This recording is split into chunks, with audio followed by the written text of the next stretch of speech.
man. Awesome job, dude. Awesome job. Let's go, boys. Let's go. Oh, my God. We got a champion. Yes. Lincoln, sorry, boys. Yes.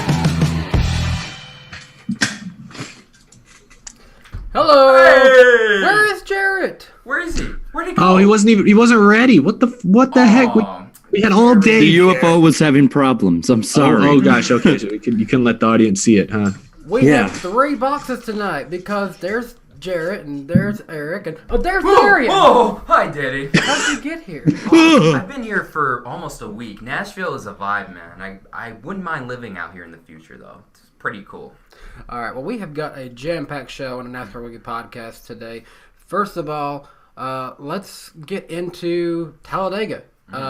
Joey Logano flipped. Yeah. That's a place to start. And he let everyone know about it. No, absolutely. When is this going to stop? And I just thought it was funny, too. Like, I understand Logano's concern with, like, hey, we got to be a little more safer. But having that quote come from him, I'm like, do you That's remember? Rich. Yeah, it's like, I mean, I get what he's saying, though. And then also his roll cage was bent a tad as well, too. So that was a little bit alarming. I was like, ooh. They said his window net was pinched, so he couldn't easily get the window net down. It was cut. They had to cut it. They had to cut it open. Yeah, they had to cut the window net off. Yeah. This is a hard discussion to have because all of us want drivers to be safe, but we also want great racing. And so how do you level the two against each other? Because let's be honest, the big runs that the package currently creates make for better super speedway racing, more entertaining plate racing than we had at any point with the Gen 6, at least in my opinion. And I think I share that opinion given the ratings and the recent positive polls we've seen about recent super speedway races. I think most fans would agree that the current package creates entertaining moments, albeit some harrowing crashes. So it's really hard for us to critique anything Logano said because he's the guy who just went flipping through the air at almost 200 miles an hour. I am with you guys. It's a bit rich because some people mentioned the quote from 2013 when after Hamlin hurt his back, Logano was quoted saying, "Oh, these cars are pretty safe. I'm sure he's fine." I'm sure he's Before fine. knowing that, that was in 2013 from Joey Logano. So yeah, I understand that's 8 years ago. Guys' opinion changes a whole bunch. Different package then than what we have now. A package, a super speedway racing that really encourages pushing and bump drafting and all that stuff. So I understand he can change his opinion in 8 years, but I think that's why it fell on deaf ears. If you look, I know we all, at least a couple of us, did videos kind of on the topic, and I'm not sure about yours, Jarrett's, but I know in my comment section, a lot of people were just immediately dismissing all of his claims because he's Joey Logano.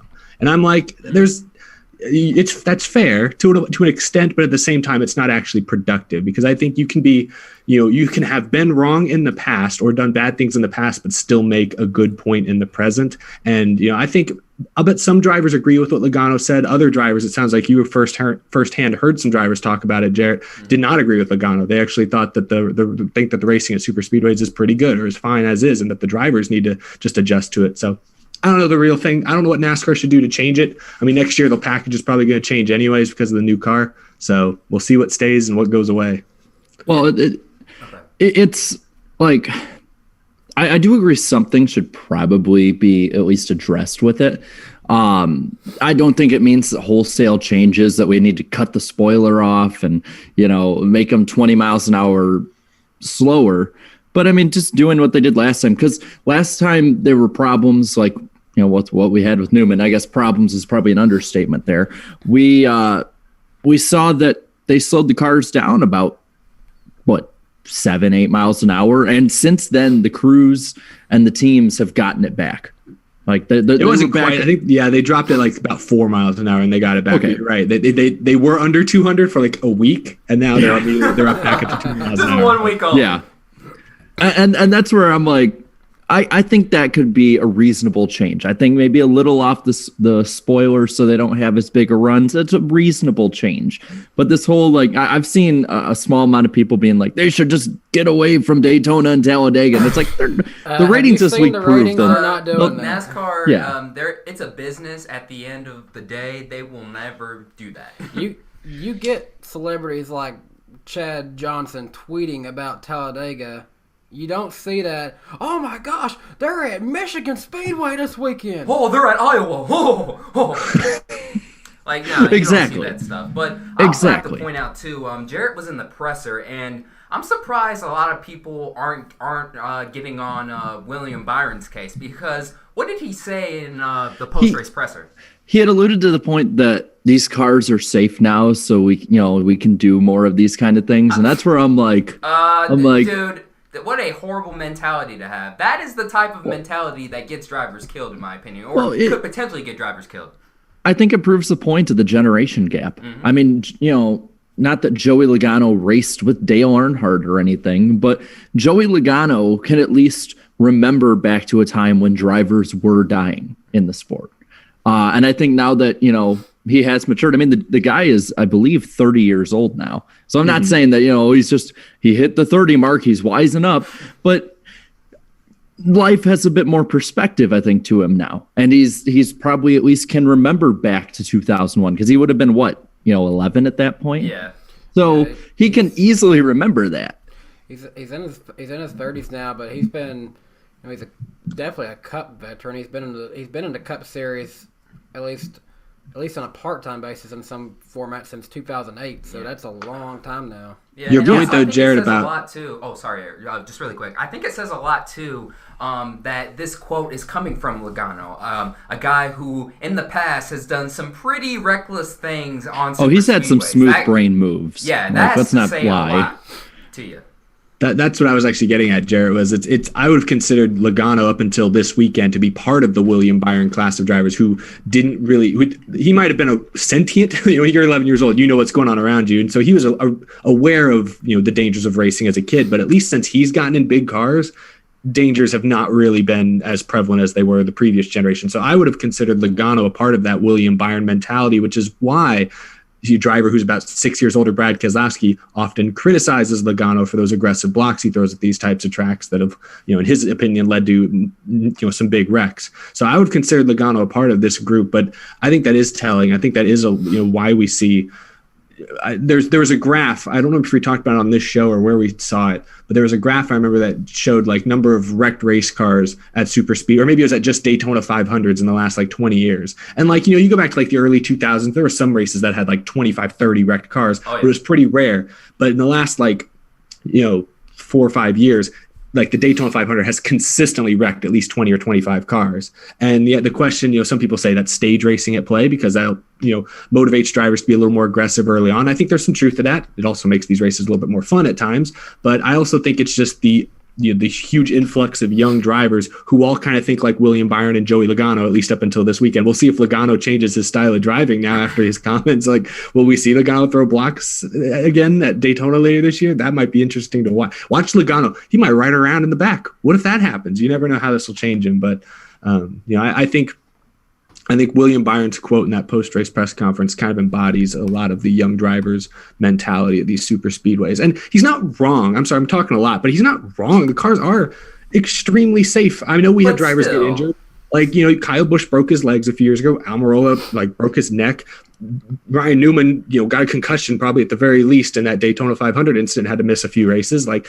People can still get injured, but I think in a lot of ways, when drivers saw Ryan Newman walking out of the hospital less than 2 days after that wreck, I don't see how you can't look at these cars and think you're invincible after seeing that. It's really scary still, but it's if that didn't kill him, he took a race car to the head pretty much, and he's fine. As far as we can tell, that opens your eyes, maybe not in the way that NASCAR or other drivers want their eyes to be open. Now you might feel even more invincible. I don't know. And again, that's just dangerous to me because even though, yes, you can make the safest race cars in the world, but still, this is racing. It is always going to be inherently dangerous. I don't care how many safety features you have. I don't care how many, safer barriers you have installed at a racetrack. They're still going at some places, damn near over 200 miles per hour consistently for 2.5 to 3 hours. It's always going to be a dangerous sport. So I feel again, it all goes back to these older drivers not policing these younger drivers like this. Back in the early 2000s, you had guys taking care of each other. And if somebody was out of line, they were like, hey, you need to stop this. You need to relax, here's a better way to make moves here. Here's a better way to bump draft. Don't bump draft in the corners, I felt back in those days, the younger drivers, they leaned on those veteran drivers because those veteran drivers raced in that danger era. But now we're in a different era where, we haven't had a driver get killed in, 20 years basically. So, Over. I mean, like, Over now. Yes, Eric, to your point, yes, the cars are technically, they are the safest they have ever been in NASCAR's history. But the point is, though, you still have to protect, you still have to basically take care of one another, And also, I see somebody was talking about Lancaster too, in ARCA. That was another scary incident. We'll get to that in a bit. We'll get to that. Well, I'll say I don't know that ARCA have quite the same safety features. No, not so, but even they're safer than they have been. So that's true. ARCA cars might be a little slower, but safety-wise, they're a little behind the game. Yeah, I'd say their safety enhancements, on the outside, the bodies look like Gen 6 Cup cars, but what's on the inside of those things? I think they're very safe. I think that maybe there's like one less bar here or there that maybe they. I'm saying that I don't actually know. I just know like the response time from like the the emergency vehicles is slower in ARCA just because they don't have the resources. So just there's like what I've heard from people who work around the ARCA cars, like they've told me like they are definitely a lot different than what NASCAR Cup Series is running.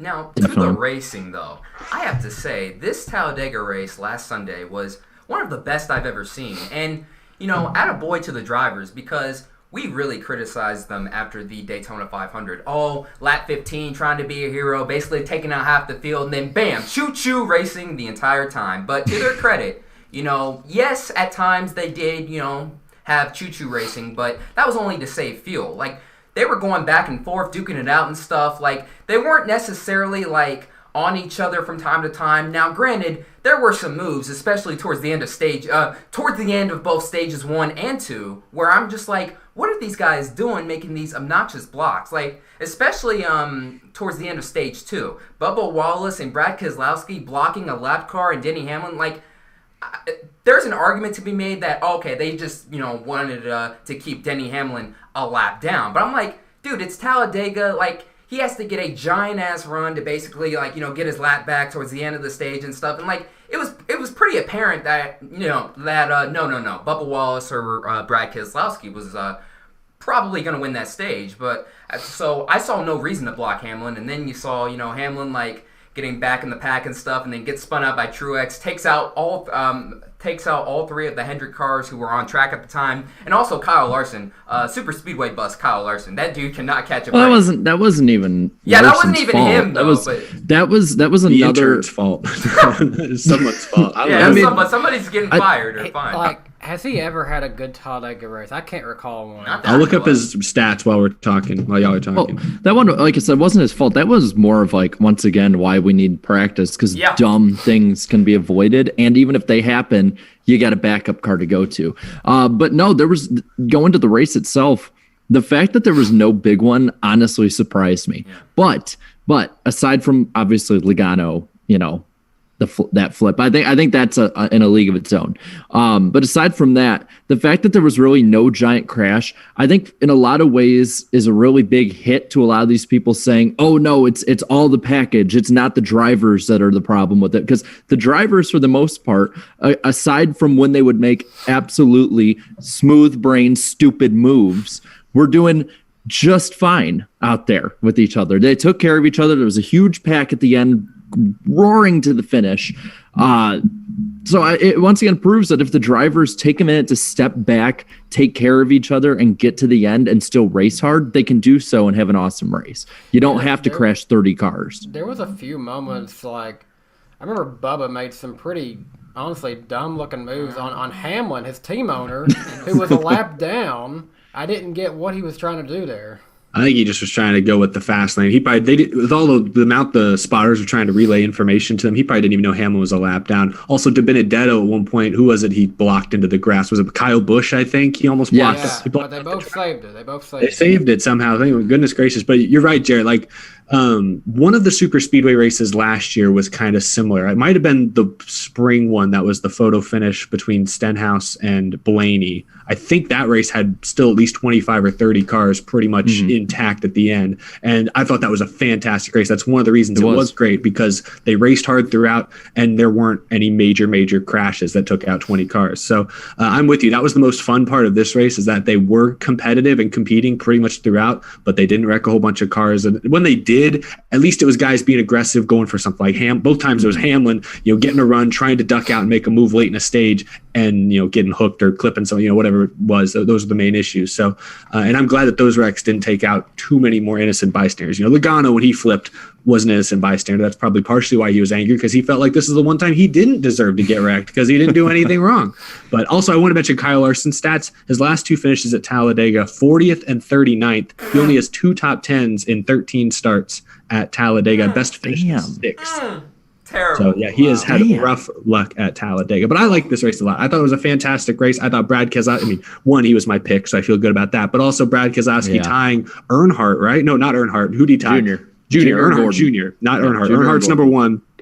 Gordon and Jr. now are in a 3-way tie with Keselowski as the winningest drivers at Talladega. That's a pretty cool milestone to hit. I still hold by what I said, is that I still hold by what I said. He's not in the top 5 best super speedway racers because he's only good at Talladega. It's not true. good at Daytona. It does seem one-sided. He's his average finish is I think 27th or 28th at Daytona. He is garbage there. He's never won at Daytona in any series, has he? Yeah. So he won in 2016, I believe. The Coke Zero Sugar 400. At least he's in the top 5 greatest Talladega racers, of course. But definitely, most definitely. I think he's right up there in the when it comes to racing at Talladega. He's right up with Dale Jr., Jeff Gordon. I'd even say Dale Earnhardt to a degree because of how much change Brad Keselowski has won through. I mean, if you look at the type of racing at Talladega that Brad Keselowski's won with, he won in twice, really, if you add in 2012 in the hybrid of the pack and 2-car tandem. And I think that takes a lot of good strategic play, and that's something that Brad Keselowski's always been. And then he's won in different types of pack racing. So it's pretty impressive. I mean, when you look at, for instance, Junior and Gordon, they won in basically the same kind of racing, aside from maybe one outlier. Whereas Brad Keselowski has won in different kinds of drafting packages throughout his career, which I think in a lot of ways is more impressive. Actually, for Junior, I'd say he only won one because he had that big period in the 2000s, and then 2014, 2015, he had a resurgence, and he won Daytona twice, Talladega once. But that style was very much similar to what they had in the 2000s. Yes. Yeah. Now, really quick, back to the race. After the race, I remember my mom. She was yelling at me at the phone. Why did Matty D not protect the top or something like that? I mean, props to Matty D for almost scoring the Wood Brothers' 100th career Cup Series win. It just feels like we're in deja vu. We always have this conversation anytime he's close. Yeah, and what'd you say? Dude, please don't cry, bro. Please don't cry after the race. You always do this. Please. He almost cried in his little Instagram post a day later when he was talking about all the armchair Monday morning quarterbacks who were critiquing his move. Like, that's our job. Our job is to critique your move because you made a dumb move. Paid millions of dollars to take the criticism. If you can't, I thought it was dumb. He was talking about the troll. He was giving too much credence to the trolls who were saying he should be fired for that kind of move. Obviously they aren't serious. Ignore them. But you made a bad move, Benedetto. This is what it is. Everyone, protect the bottom in that case. They had more cars there. Anyway. I mean, even I think Jeff Gordon and Clint Boyer even said so. In the booth, they literally went, "Oh no, what are you doing?" As he did it, they're like, "No." I mean, everyone could see, dude, don't. I was watching, don't. Keselowski's gonna win. He's gonna win. Anytime the Benedetto is in a position to win, it just feels like it's gonna happen again. Yeah. I thought it was funny. I was listening to his radio before the last restart. I think they played some of it over the air, actually, so this isn't special. But the spotter was like, "Hey, you got the best seat in the house for this one." And there's a pause, and then Benedetto comes on, and he goes, "Sure." And I was that doesn't sound confident. That doesn't sound confident. That doesn't sound good at all. Talladega. You never want to be in the lead on the last lap. Sure, but I don't know. Yeah. Anyway, it was. Well. I think it depends. I think they asked Joey Logano, and they're like, "Where would you want to be?" And he goes, "Defending." I want to defend course, the lead. Of course you would say that, of course. But it's like, I see people saying that it's a spotter's fault, but it comes to the driver to make that split I'm still like decision. saying both. Like when we say DiBenedetto made a bad move, like some of that blame's probably on the spotter as well. It's kind of a package deal in my opinion, at least. Like I'm not saying it's all DiBenedetto. I know he can't see everything out of his mirror. He has to listen to what he's being told. But so we're not trying to just say it's all Matt DiBenedetto. Like the spotter makes mistakes as well. It's just, it's a team deal, you know. But there's no excuse to say that, it's just all one or the other. And I can't say that DiBenedetto is a choker like a lot of people are saying, because, I mean, you look at the other major race that people are saying, he choked at the end. And it's like, well, if Ryan Newman doesn't come up into him at Bristol, we're not having this conversation of him choking. Or even in that case, like it was just Hamlin had such a better car. I remember watching that race. He came from like sixth in like less than 50 laps. Like he was just blowing by guys. So, but again, he only passed him with like 7 to go. Exactly. Exactly. If the Newman thing hadn't happened, Hamlin might have been close. Honestly, it might have been a close like last 3 to 2 laps of the race. So, but it is hard. It does get harder to defend DiBenedetto when there's like more and more instances where you have chances to win at these races. And I know that super speedway races can be kind of brushed aside, but I mean, you look at Michael McDowell, and always there.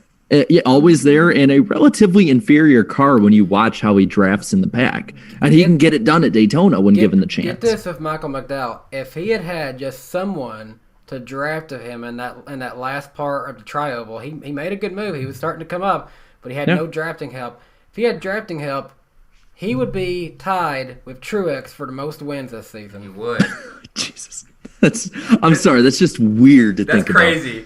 I know. McDowell, he could have possibly been tied for the points lead off of 2 super speedway wins. He made the right move, and Byron just bailed on him, man. He did. And they asked Byron afterwards. He's like, I probably would have stuck with Keselowski. And I'm like, why? You know, I saw this funny tweet. It was from Real Radman. Radman said Byron should have just pulled a 2006 Brian Vickers. Like, I'm sorry, I accidentally got into him, and they both wrecked. And that could have been a possibility. I thought that was funny. That could have been a flip into the catch fence too. But with Keselowski winning now, we got 9 winners on the season. Yeah. And how about it happen exactly the same way it did in iRacing? Because both of them were kind of a meh finish.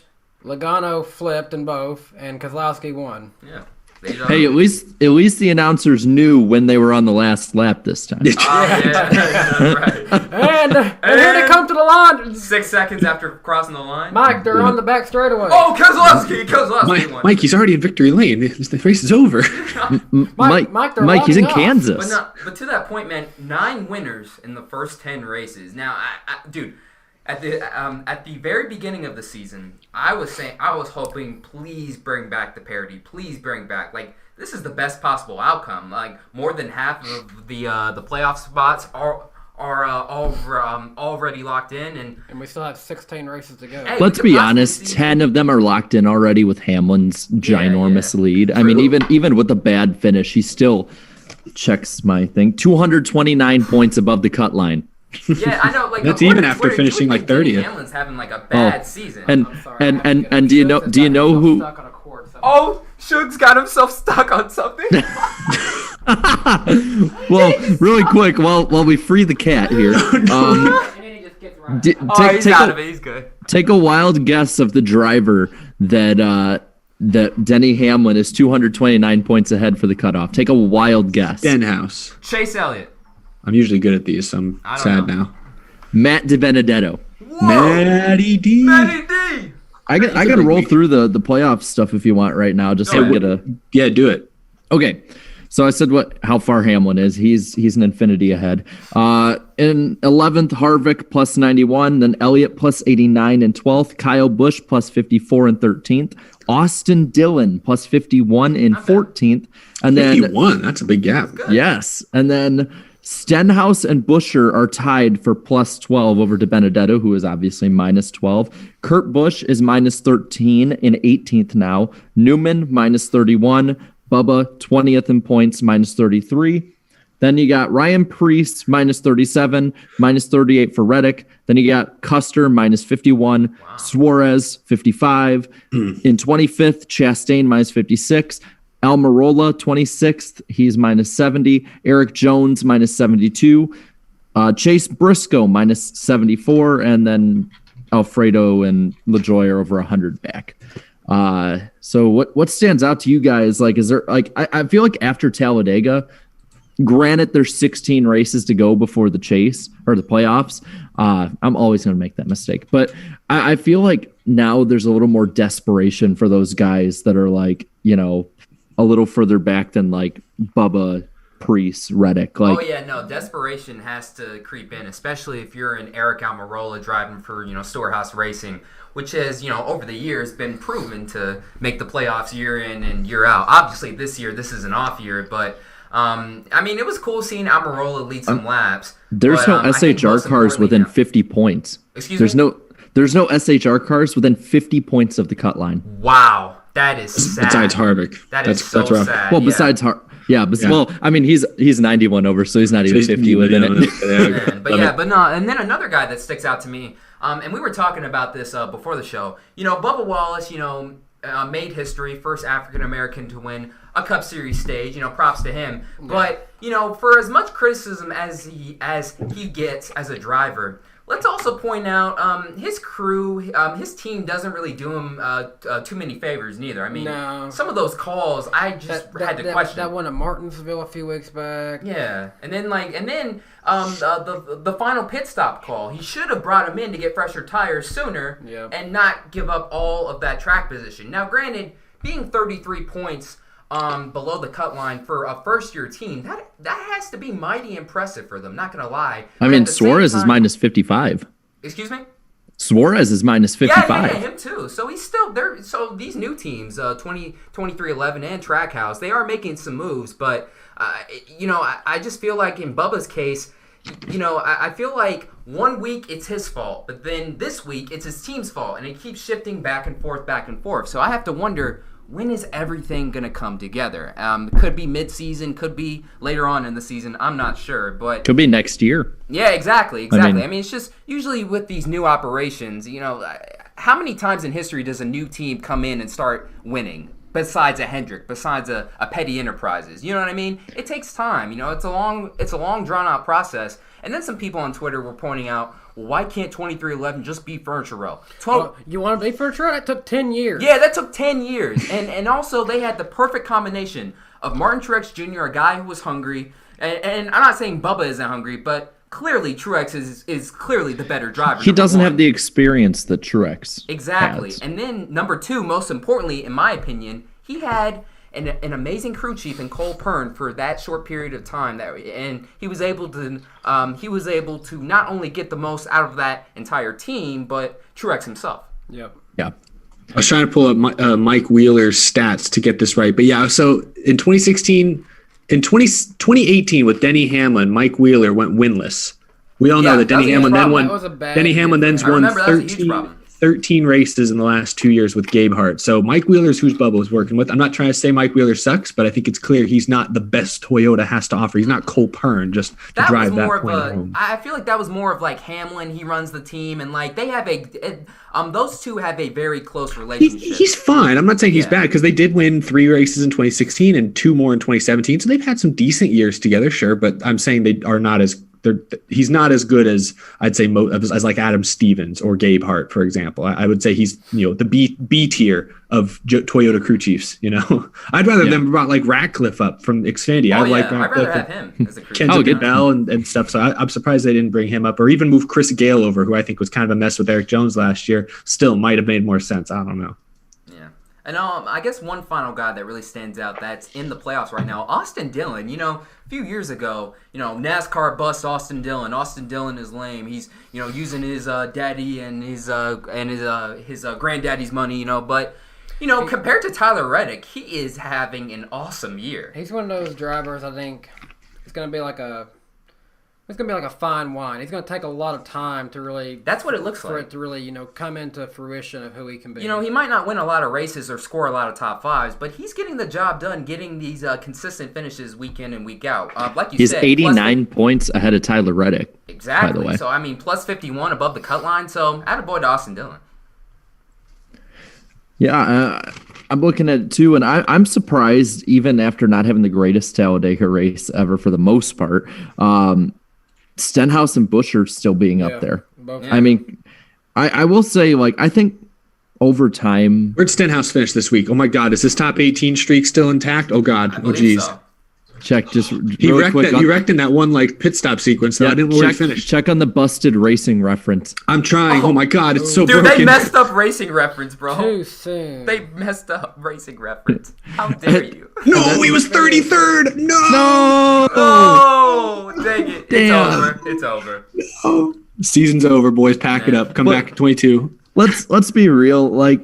Kurt Busch is probably gonna. I would assume is gonna get above at least Buescher. Yeah. I mean, Kurt Busch has been guaranteed at least one victory, so I'm looking, and unless somebody like a Bubba or a Ryan Newman, who has shown speed this year, gets a win, I think it's going to take 2 or 3 more people below the cut line to really make it really interesting. Well, we've seen, at Dirt Bristol, all it's going to take is one, run like Suarez had at Dirt Bristol, where he's contending for the win to mess something up. So, and they don't even necessarily have to win. It's just they're so far back. Just start getting those consistent finishes week in and week out, and slowly build your way up.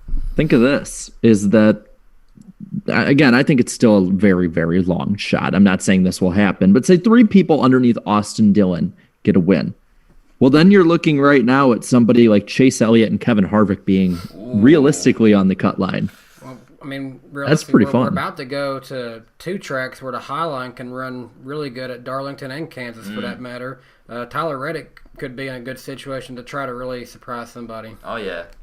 He's got. By the way, we got over 400 people watching. Lick that like button. Yes, continuing our streak. That's awesome. Lick the like button, everybody. Look, because we've got a lot to cover tonight. What about the Xfinity Series race? Do anybody even remember that thing? Jed Burton. So I'm going to be honest, I didn't get to watch it, so I'm going to stay out of this one. I watched it, and I did let too. me tell you, one of the best Xfinity Series races I've seen at Talladega. No big one required, just pure pack racing, straight up.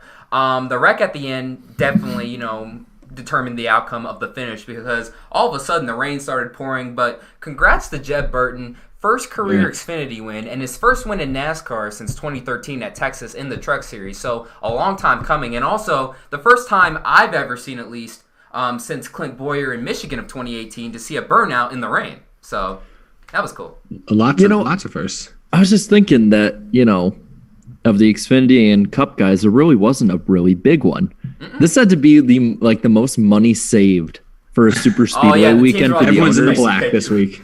I can't think of the last time that both the Xfinity and the Cup race didn't have at least one big one that tore up a bunch of the field. Yeah, that both fields were pretty intact. Even the ARCA race didn't have anything huge, but that's, there's always only 6 or 8 cars in the lead draft. So the most cars you're going to wreck in one wreck is 4. It's kind of sad that ARCA brakes are gone, because I can tell you, back, when I started watching racing more, I would sit in the garage with my grandpa, and my uncle and my dad, and we'd all be sitting there watching, laughing our asses off at how horrible these drivers were. It was a clown show to the highest degree. But Bobby Gerhart always showed up every year at Daytona. You could always expect Bobby Gerhart to show up. Well, yeah, if he used his brakes, then he'd be fine. If he used his brakes with a caution in front of him, he'd be fine. It's just a shame. These kids watching, Jared, they don't know. They don't know the ARCA that we grew up with, man. How do I reach I barely these remember that ARCA. Eric, you didn't watch ARCA like that? Probably not in 2004, 2005, but I watched ARCA for a long time, but I barely remember it, is my point. I remember watching ARCA 2014, 2015. It was still pretty good, even at the non-plate tracks. It was still full field, some competitive cars. Yeah, not so much anymore. Not quite. I have to tell, to those who don't, haven't watched that much, I gotta say, watch any ARCA race before they got the Gen 6 body. It's hilariously awful. Yep, Daytona it's and so Talladega. funny. Didn't is ARCA so used to funny. have like other series? Like, didn't they have an ARCA truck series? At They one did. point? They used to. They did for a brief period. That's why I always laughed looking back, and I laughed in the moment. And I think at the time I was only like 13 when they're like, Danica Patrick finished 6th in ARCA. Whoa. Ooh! Wow. What happened? She didn't wreck out. Well, good job. Nowadays, That's all you have to do. You finish 6th, you're probably the first car a lap down. It's pretty true. Yeah, but I mean, it was better than last year. Yeah. Yeah, I thought it was good. I thought the ARCA race was good. I thought the Xfinity race was really good. The rain out at the end was honestly a letdown. Like, it was like people were trying to say like this is a rain short win. It's not that special for Jeb Burton. Like, no, he was up front all day long. He He was nearly in tears when he was pulling into victory lane. Like, can you blame him? No, of course I was not. so confused of who actually won the race because I wasn't here. I had to go help somebody do some things. So I'm out there, and all of a sudden I get the alert on my phone from Fox Sports. Dun, dun, dun, dun, and it's like race over, first place, Austin Cindric. It's like, oh, Cindric won another one on the Super Speedways, and then like hours go by, I'm thinking Cindric won the race, and all of a sudden, dun, dun, dun, dun, and it's like Jeb Burton won. By like what? One, like it updated 1,000th 2 hours, and it said I thought I'd missed the closest finish in NASCAR because it said Jeb Burton won by 1/1000th of a second. Did they ever show? I don't remember them showing. Come to think of it, a replay of like when the caution light came on. No, they really didn't. Were they like side by side? I feel like if it was close, they would have eventually shown us a replay. It must have been like Burton was obviously leading. No. Burton was in the lead. He was way in the lead. Yeah. I was wondering if maybe technically he was 1/1000th of a second ahead when the caution came out, but then they never showed a replay. So yeah, that makes sense. I just want to put this out there. I saw some people asking where is Isabella. We will have an interview, a pre-recorded interview coming up, probably at the top of the hour with Isabella, as well as getting back to some of these super chats that you guys have submitted. So we'll get to some of that a little bit later in the show. So one thing I want to point out before we get to kind of the more serious news on the weekend that someone brought up is that Tony Breidinger actually finished pretty well and kept out of trouble. I think she finished P12. Yeah, top 15 finish. So podcast good luck continues. Hey, there you go. We love to see it. I'll tell you what, when the final four comes up, we need to just be like, hey, so like you're guaranteed to have a relatively good finish if you come on with us. You can't use any more good luck. Come on, bring it on in. We'll have all four of you. We'll have all four of you on. Maybe we'll go 1, 2, 3, 4. Yeah. But that was good to see. I just saw she got some TV time, which I want to go back to the Xfinity race really quick. Ryan Vargas got in the lead, granted through some pit stops and strategy, and they barely even mentioned him. They said like Ryan Vargas in the lead. Oh, and here's this guy sitting here in 17th. And I'm like, dude, he's in a underfunded, smaller team. Show him on TV. Just that 5 minutes, or not even 5 minutes, 30 seconds of airtime would have made such a huge difference for that team. And plus, he's pretty popular on social media, so it's flash his little picture up there. Do something. Yeah. So I just wanted to bring that up. But congrats to him, though. That's cool. If we don't have anything else to talk about from the races, we can get to the more serious topic. Yeah, a lot of people in the comments have been mentioning the Derek Lancaster crash, and I don't know if you guys saw this, but someone in the chat alerted that less than an hour ago, Bob Pockers tweeted that Derek is off the ventilator, according to his daughter, correct? Or is it his wife? I think it's his wife. Yes, his wife. He's off the ventilator. He's alert, and he knows that he's in a hospital in Alabama, apparently. So that's very good news. But yeah, of course, he was involved in that one scary, I guess it was really a single car crash where he hit the wall hard. Thing burst on fire when he was still like at full speed, had to come to a stop, get out. I know he's been treated or is being treated for second and third degree burns, correct? So I obviously wish him we had seen a picture. We saw some up close pictures taken from the garage area of that car, like around the name rail area and around the back rear wheels. You see a lot of signs of just heavy smoke in that area. About resembles what you'd see after a house fire. But the thing is, like, there's nothing, like, honestly, the engine area wasn't really that burned. That basically told me all of the flames were shooting into the cockpit. So the entire time that car was on fire was basically shooting directly at the driver. So it's no wonder that he's come out as bad as he has. And also as well, like in those pictures that came out yesterday, you could see like his fingerprints there. That was some scary. There were fingerprints. And granted, like, I don't know if that's necessarily him or if it's a crew member pushing the car, but it's like either way, that part of the car was on fire. That was bad.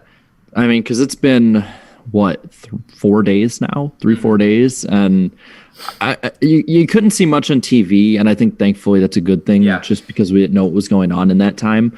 And this is a guy you could see races, by the way, like they said a couple years ago he had a bad crash at Kingsport Speedway, broke his neck actually. He apparently only races ARCA like once or twice a year, pretty much. But what I'm saying is, you could see that, you could see from far away how red he was. That's not normal. I'm not saying that you could see burns or his face or neck was horribly burned or not, because when they're ready to announce what the degree of his injuries were, they will. But it just, in that moment, that was pretty scary. Well, and I applaud the broadcast for how they handled it. They handled it very, very well.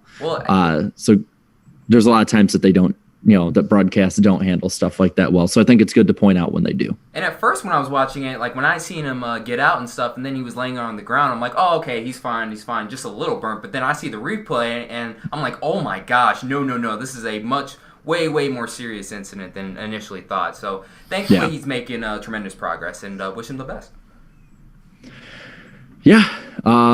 I guess we can get back to some of the more exciting stuff from the weekend. More good news, if you guys are down. Ratings. Good news. Yeah, actually, I like that. I like when we can talk about the ratings with good news and positively. Yeah. So good change. If we were talking about Daytona 500, these ratings are not good. But we're talking about Talladega. These are good ratings. Great. The Cup race got a 2.81 rating with 4.701 million viewers, which is plus 4% from 2019, the most watched event of the weekend. And I believe the viewership was actually relatively close to 2018. So holding steady and starting to have a little bit of extra lift. I like that. Xfinity had over 1.5 million viewers, and ARCA almost had 500,000 viewers. So good stuff all around when it comes to the ratings. And also, shout out to Jamie Little. She's an excellent commentator. I really enjoy hearing her voice. Those ARCA numbers, those are more than what IndyCar averages, ain't it? Well, IndyCar this weekend had 1.2 million this weekend. Okay, before Jimmy Johnson. No. They still had way more than that. Some of the races had less. Yeah. Some would get less, but Xfinity had more viewers than IndyCar did. And IndyCar, the reason I think IndyCar is is higher and over 1 million is because they weren't really at the same time as NASCAR. Yeah. And I think that helped NASCAR as well, personally. There's too much overlap, I think, nowadays between the fan bases to schedule them like that unless you absolutely have to. Yeah. So it was good to see. But yeah, we got one more thing, I guess, when it comes to Talladega week. Oh, what is it? The pole! The famous iceberg pole. And we have, say it with me, boys, a new pole record! How many did we, voted, Jared? How many? All right, so I want to get some of these numbers up here on my phone really quick. We had 15.7 thousand people vote on this poll. Why do we not get 15.7 thousand live viewers on this show is what I want to know. I am wondering. They love the iceberg poll. They only love us for the poll. So superficial. So that broke our record. Our eyes are up here. Jesus. Well, that broke our record for the poll that used to be Spring Las Vegas of this year by 2.3 thousand votes. So, attaboy to y'all. Looking at it right now, the numbers for it, 44% of you thought this was a great race. 37% said it was a good race. 14% said average. 3% said below average. And 3% of you said that this was a bad race. Looking at the net positive, that would be 81%, which ties this race with ones like last year's Talladega Fall race, the Martinsville night race this year, and Bristol Dirt. So not too shabby. It ties it for 25th all time out of 79. And the net negativity runs about where the rest are. When it comes to Talladega races, you guys ranked this race about fourth. Yes, fourth. Tied for last with last year's fall race, which I think shows how good the Talladega races have been. Yeah, personally. Wow. When 81% is your worst, you've done well as a track. Sign. I mean, I'm looking right under it. I'm looking right under it, and Texas hasn't even hit that for their best race. So, What We'll get Yeah, into well. Texas Oh, we'll get later. into that in a little bit. When it comes to super speedway races, this race is tied once again with Talladega from last year for 6th out of 10. It's only been ranked better than the 2020 Clash, the 2019 Summer Daytona race, and this year's Daytona 500. So there's some stuff there. Let's see. Comments. Blue Jimmy 48 fan has the number one comment of the poll. He says, you know what's ironic? Brad sweeps both iRacing events and the IRL race. You know what's more ironic? Joey Logano flips in both the iRacing and IRL race. That is pretty spooky. You know what's most ironic? Oh, no. The fact that the Bushy McBush race is on his birthday. Happy birthday, Blue Jimmy. And that's not really ironic. That's just a funny coincidence. But happy early birthday. Yeah, happy early birthday. Let's see. This year Alexander was Luff. fun. Alexander Luff says, a true rarity nowadays, a Talladega race with a single-digit amount of cautions. That's unicorn level of rareness right there. Yeah. Even with the stages thrown in. Charge 88 says, shout out to Michael McDowell and Kaz Gralla for top 5s. I think Kaz got moved to 6. Oh, no, he got moved to 6, yeah. But still a solid top 10. Briscoe, Alfredo, Newman, and Priest, top 15s. Harrison Burton for a top 20. Cody Ware and Timmy Hill for top. And I mean, there's nothing after that, just as for top. Let's see what else we got. I'm going to try and scroll through and see if we got a few more new people here. Sniperman 300X says, DiBenedetto loses 2 straight Talladega races in unusual ways. So that's... Yeah, I guess you could say that. Let's see. There's so many long ones. People are living like these giant books. Race car. Our YouTube channels.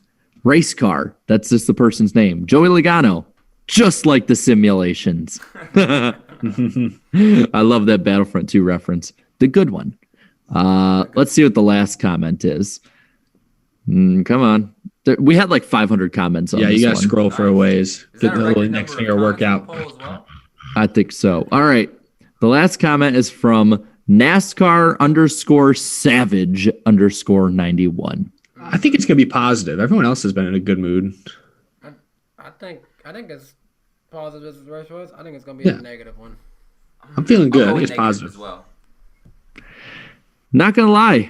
This was a boring race, in my opinion. Oh, Jesus. I got it. Got him. And underneath the ultimate KFB fan, negative. What? It's NASCAR, Eric. Come on. Good You know that. Lord. No, it's NASCAR. NASCAR. Oh, excuse my me. gosh. NASCAR. How? Are you kidding me? That's funny as hell, man. But yeah. Jared, just curious, if this one, was the most voted, but it wasn't the most positive, what is the most positive one that we've had? The most positive race that we have ever had in the polls history. That's a good question. I will have to look. Yeah, I forgot. I don't know. Crunch The some most- numbers. It's a tie between 2 Bristol races. The 2019 Bristol night race and the 2020 Bristol summer race. Ooh, that one was good. That was good. And Bangers. just under that is a 3-way tie between 3 Talladega races. 2020 spring had 92%. 2019 Talladega fall had 92%, and the spring 2019 Talladega race. And then if you look under that is a Daytona race and the 2019 All-Star race, and then Chicago, Kansas Spring, and the Martinsville Fall race of 2020. So what you're saying is Talladega and Bristol should have 6 to 10 races on the schedule. We just need to go to short tracks and super speedways. That's what I'm They'll be saying. happy. Yeah, then they'll be And then happy. Chicagoland. Keep I'm the surprised there's no keep the road courses up there. Chase is good there. Yeah, keep the road courses. Oh, I see Evan in the chat. What's the worst rated race? Oh. 2019 Pocono Spring. Net positivity of 13%, net negativity of 43. Wait, Yeah, that was pretty garbage. 2019, the first Pocono race. Where there was like not a single pass for position under green. Yeah, I don't really remember that one. Throughout the entire field, I swear. It's probably good that you don't remember that one. Smart man. I have to imagine that the fall 2018 Talladega race has got to be down there towards the bottom a little bit. Did we have the poll in 2018? I don't know. When did you start these polls? Like late 2018, right? I think 2019 is when I Okay. started them. Let me see. I started it with the Bristol Spring Race in 2019. Oh, okay. So that one wouldn't be on there, but it would be pretty low if it was there. Yeah, that one would be. woulda. That'd be at the bottom of Talladega. Yeah, that's the poll. The poll. Woohoo! Thanks for voting, everybody. Thank you, Let's guys. break some more records next week. I think All we right. get 20K by the end of the year. Yeah, let's go for it. Next thing to talk about, this is something that I actually called what happened earlier this week. So now that it's out of back, we'll be honest. Before Twitter and all of social media has found out, we were actually DM'd by someone anonymously.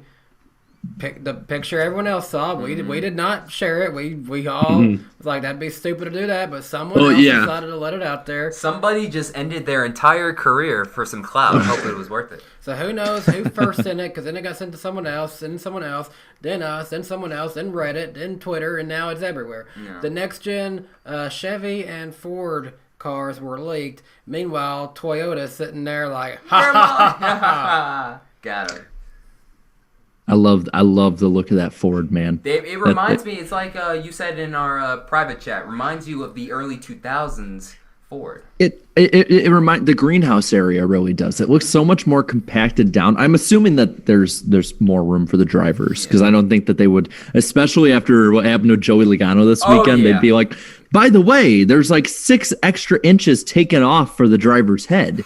You know, Tall drivers not allowed. Yeah. Here goes my career. Sorry, Mikey, you can't race anymore. really quick, I see in the chat Noah Coleman. Where's the leak, man? Anyway, poor Austin Cindric. That guy's tall as crap. Oh yeah. Well, Oh yeah, what was he? That is one he big didn't find pilot. out his height. he's like 6'2", right? 6'3", maybe. Something like that. Yeah. I don't know. I'm sorry, when you say he's tall as crap, I think of that scene in Jurassic Park with Malcolm. But That nobody one is big as tall pilot. as Slender Man on the screen. Eric, you step over here. No one's taller my than tall as him. I haven't heard that one. It's been about 7 years since I heard that one. No, I'm just kidding. But I'm yeah. kidding. Austin Cindric is 6'4". Oh! There's damn. I still look down at him. Oh yeah, he's But- still look down on him. Back to the next gen. There's not really much you can save just because they look like generic cars that are in a blurry picture from a The distance. Chevy especially, because the angle you're seeing the Yes. Chevy, there's really nothing to learn. It's like, oh, look, there's the single lug nuts, there's the kind of wacky splitter looking thing. Yeah, I was whatever. about to say that freaking splitter's still there. What the heck? I don't It- We're stuck with the splitter forever. You just Yeah, gotta get used to just it. gotta get used to it. It's whatever. I will Mustang never looks give in. Team Mustang- Valence for life. Well, The that's one Mustang, it positive of looks Dirt like- Bristol. They say no splitters there. So. Good. So at least we have Dirt Bristol. Actually, there's a lot more positives than just that. about Yeah, Dirt Bristol. yeah. The Mustang to me looks it looks more like a Gen 4 car, but with modern stickers on it. If that makes any sense, it's kind of like It reminds me of Ford's new late model body. It really does.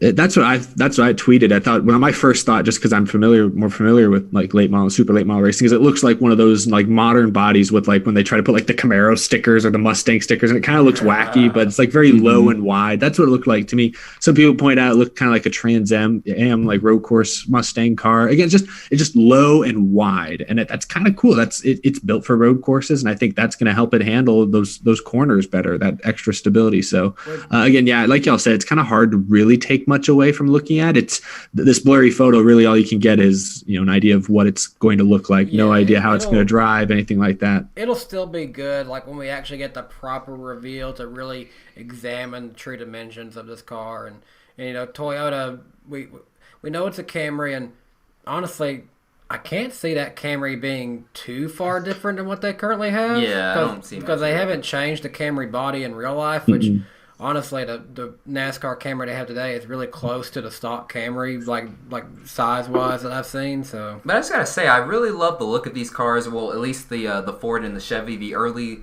leak look of these new next gen cars. But most importantly, they have to be hard as hell to drive. Hopefully. Mm-hmm. Hey, Eric, you're in Houston, right? Oh yeah, I saw people in the chat saying there's a tornado in San Antonio. Yeah, no, I'm a good 3 hours from San Antonio, so I should be all good. But definitely, that is a scary situation because that's actually heading right towards the actual city of San Antonio. Ooh, yeah, definitely. Those who live in San Antonio, that's a big city. That's a lot of. And that could be I'm showing dangerous. Darren the radar here. There's a big round part here, and let me hit play. Where's that going? Oh yeah, that's my friends heading right to the city. If you're in that area, please take cover. Jeez. I think one of my friends might be there this weekend, or I should probably make sure he's okay. I swear, this show half of the year, the show turns into like tornado weather watching. report. Which honestly is not a bad thing. I mean, we want our listeners if we don't want them to get so invested in our show that they forget about the weather. Yeah. Your safety is more important than our show, so please take cover. Yeah, people are saying, most of the time. I guess local weather chasers are saying it's on the ground out there. So okay. Well, hope everyone in San Antonio stays safe. It's a lovely city. Hope everyone's doing okay. Yeah, Wild Yoshi. Stay safe. I love San Antonio, man. San Antonio's great. What? No, y'all don't watch Inside the NBA, huh? Charles Barkley always makes fun of saying, got some big old women down in San Antonio. That dirty little creek. Everything's bigger in Texas, I guess. Yeah. And me and Darren are the only basketball fans here. Yeah, I haven't watched a basketball game in full. I like Charles Barkley making fun of women. We consider that basketball conversation. That's not entirely fair. You just went from saying "stay safe." There's a tornado on the ground approaching San Antonio. Hey, Darian went big there. women over there. Quit munching on those churros.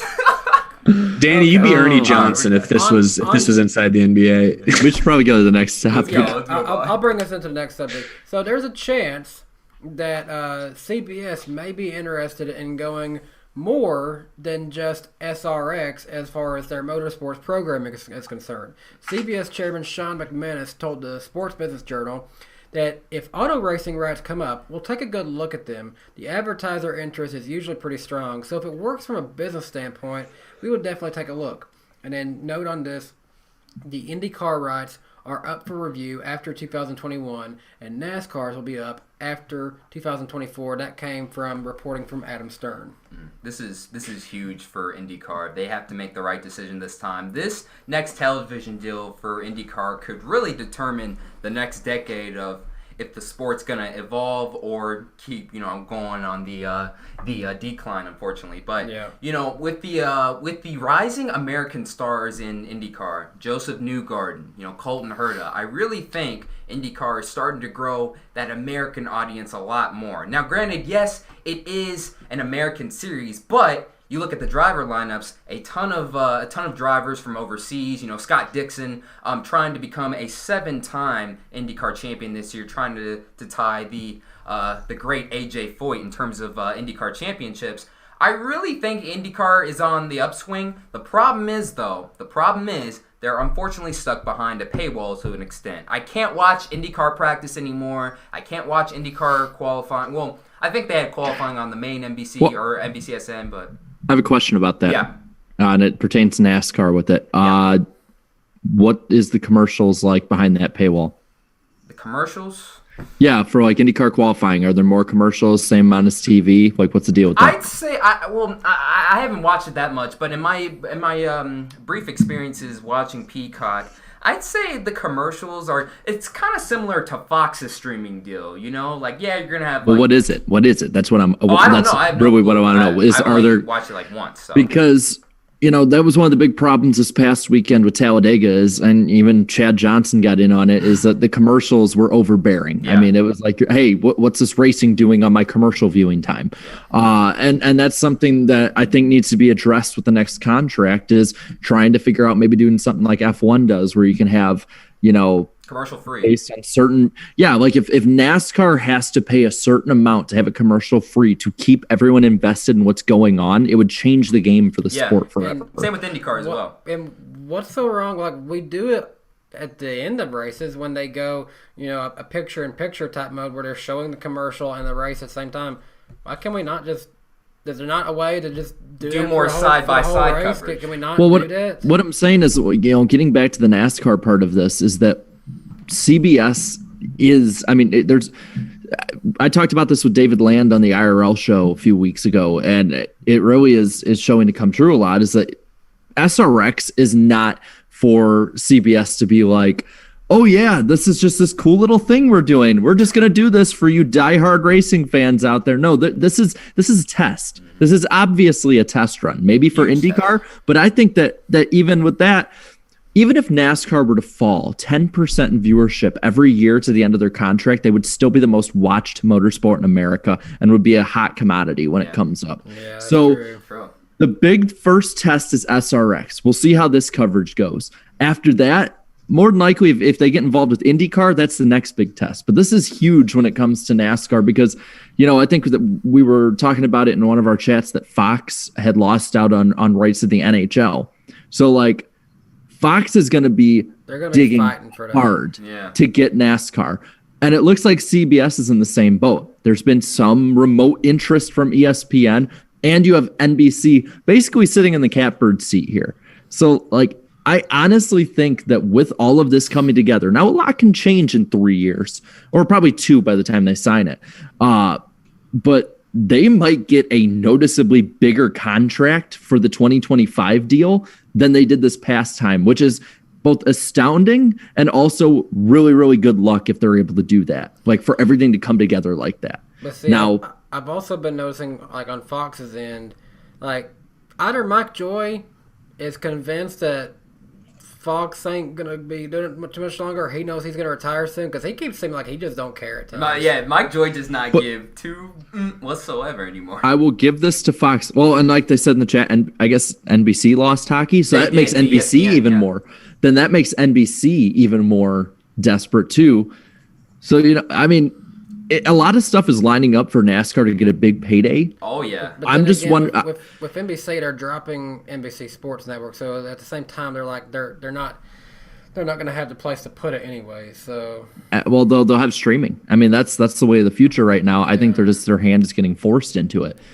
I'm just incredibly intrigued with this because there's so many ways this could go. Now, the one thing is Fox and CBS for sure will not be getting the second half of the season, or at least the chase playoff races. That's what I was wondering, because I was Googling this for reference. CBS, we all know CBS is the big CBS. Everyone gets CBS, basic TV. But you're right. In the fall, it's football. My Texans play on CBS every Sunday. I say my Texans. God, the Texans are a disaster. I do not take any ownership of that team. Screw the Texans. Goodness gracious. Man, even the Vikings beat you. But I say my because they're on TV every week, so I feel like there's ownership there. Anyway, but what was I getting at? No, but their other channel, CBS Sports Network, their NBCSN, they only have about 60 million paying subscribers in the U.S. That's about 2/3 of Fox Sports 1 or even NBCSN. So there's a significantly smaller audience on CBS Sports Network. So, they could theoretically still get the second half of the NASCAR season, but then you'd be putting playoff races on this tiny little channel that nobody cares about. I don't think they would put them on there. And I don't think they'd put it on Paramount Plus either, or whatever CBS owns. Is it Paramount?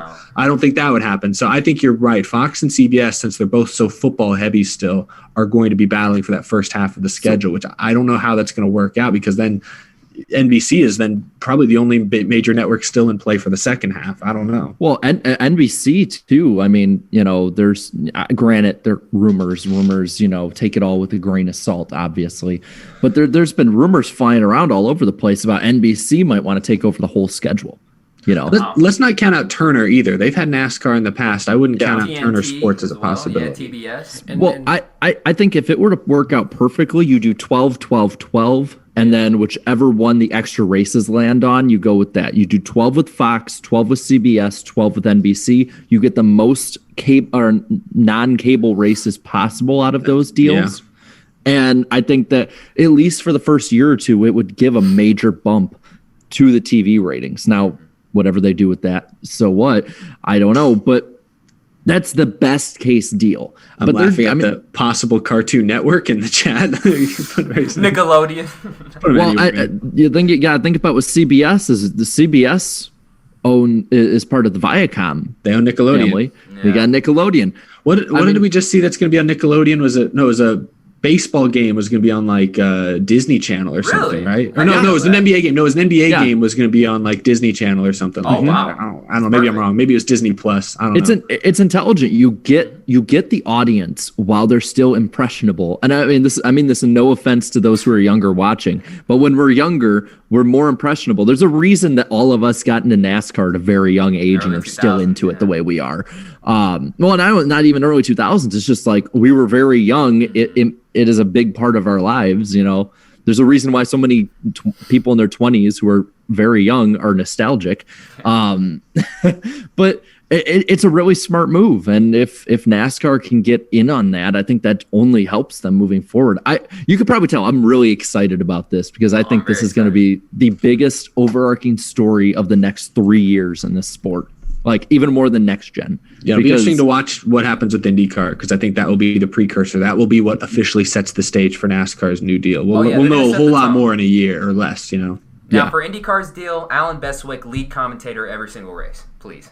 He's done it before. Can he do NASCAR too? Like, can he be in two places at once? Yeah. Give him extra work, man. Come on. Stagger the commercial break. So when IndyCar's on commercial, he can call the NASCAR race. And then when NASCAR goes to commercial, he goes to. Yeah, there you go. If they get NASCAR back too, and Alan Bestwick's option, I'm sorry, you get someone else for IndyCar. He's good. He's doing NASCAR. Yeah. NASCAR on. Yeah, we're selfish here. I like that. That's funny.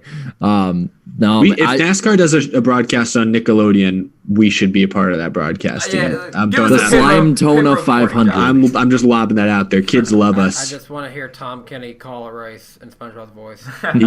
Let's get Tom Kenny on the podcast, even if this doesn't happen, just for no reason at all. Let's tell him it's a SpongeBob podcast. I don't know.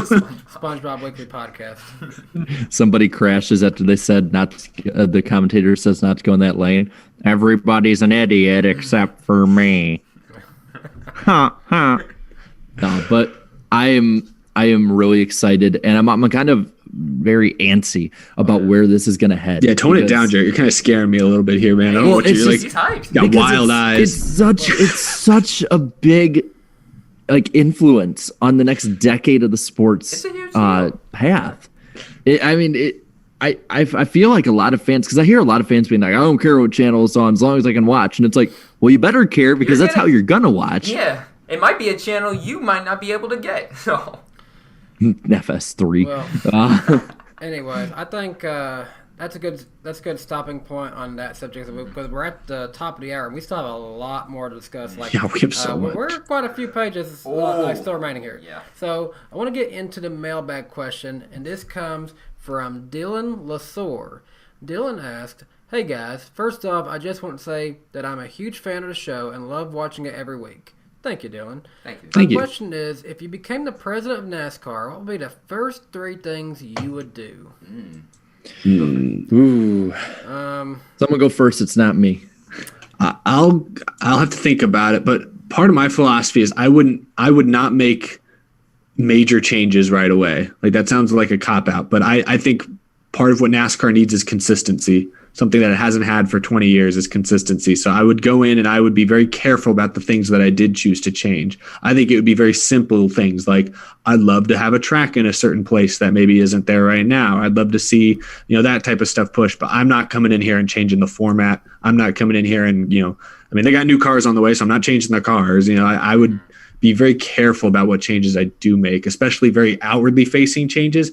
I think a lot of my focus would be on the behind the scenes, the marketing team. And I'd be very focused on, on NASCAR strategy in that respect. How do we reach younger audiences? I know they're thinking about all those things right now, but I'd be curious to know where their thought process is now and maybe how their strategy could be tweaked. I think one of the changes that I would probably do is definitely up the horsepower at least. We'd at least do that because I think something me and Darian was talking about. It kind of seems ridiculous to have your quote developmental talents in the Xfinity Series racing cars that have a lot more horsepower than the Cup cars. So you're basically requiring them to master a harder car to drive before they can come to your elite Cup Series. Yeah, it just was backwards. Makes no sense. My 3 changes.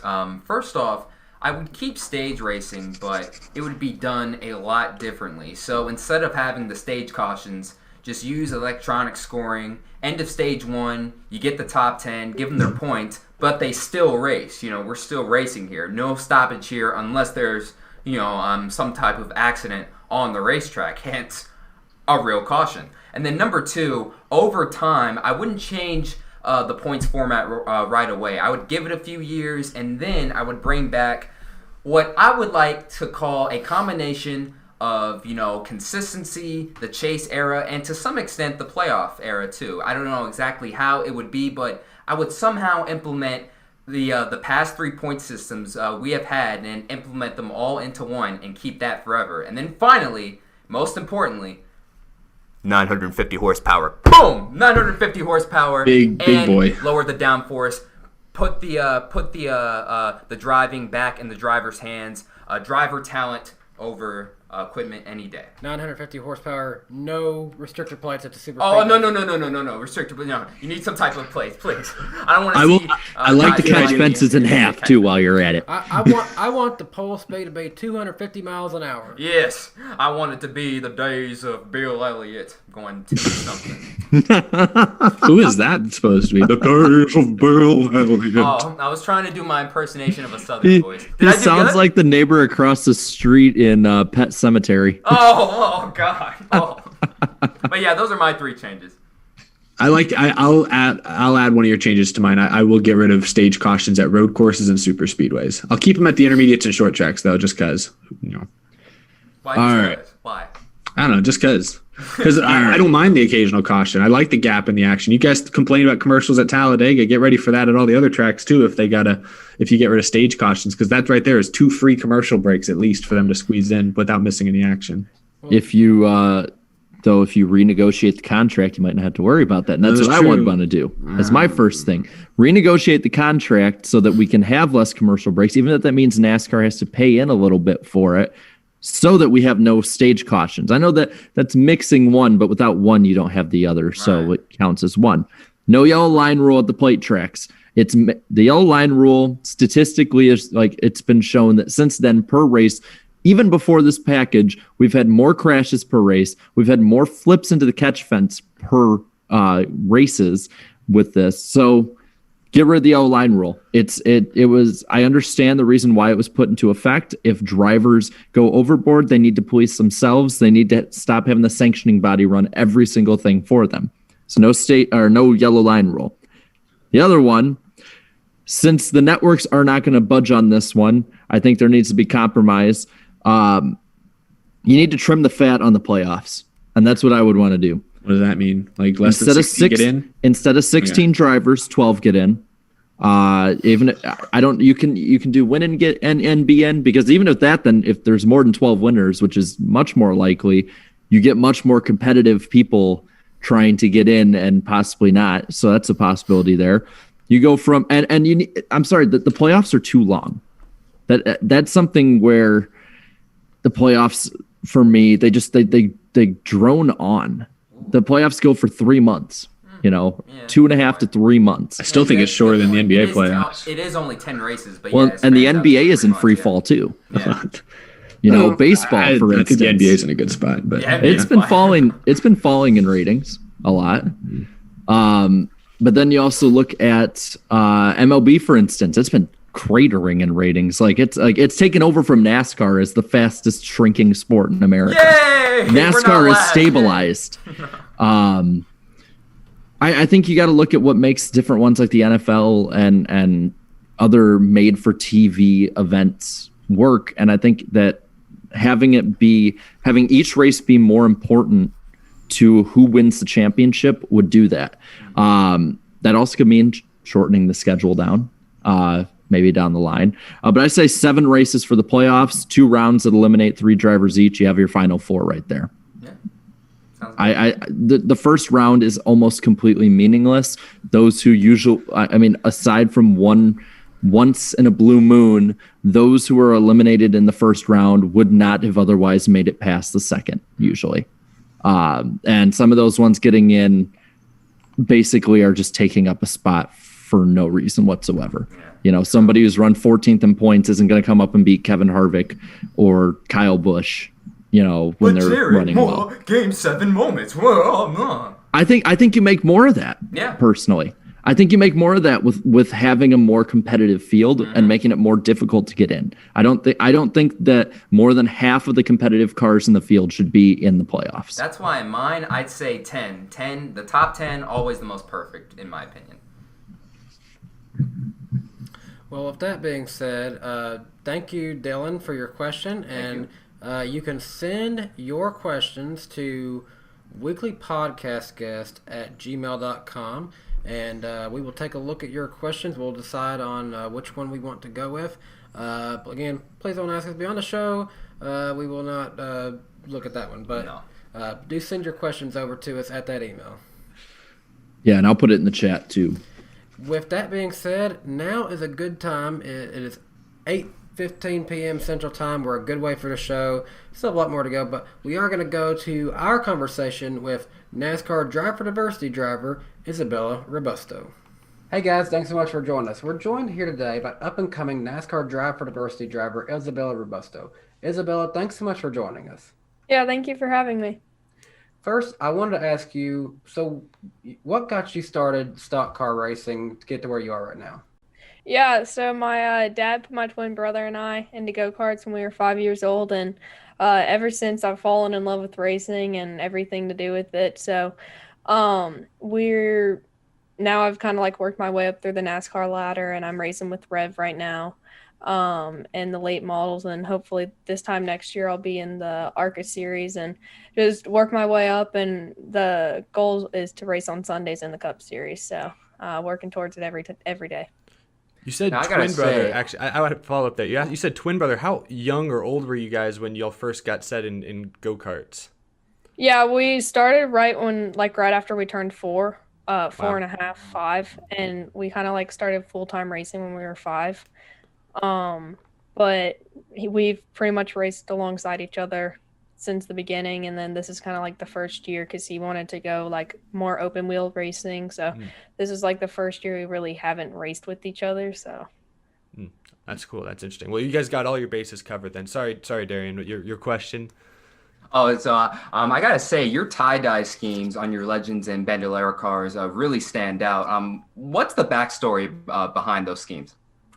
I really couldn't tell you. I was about, I would say 9 years old, and I just saw I had a really cool tie-dye t-shirt, and we were at the racetrack one day, and I was like, it'd be cool if my car was tie-dye. And then a couple weeks later, my grandpa showed up to the racetrack, and he had my car covered, and I was like, why is my car covered? And I walked over and I took the cover off, and it was tie-dye. So ever since, it's kind of stuck. It's kind of like, I don't know, like when I show up, it's kind of like just me, and all my helmets and suits are all colorful and tie-dye, so it's kind of like my thing now.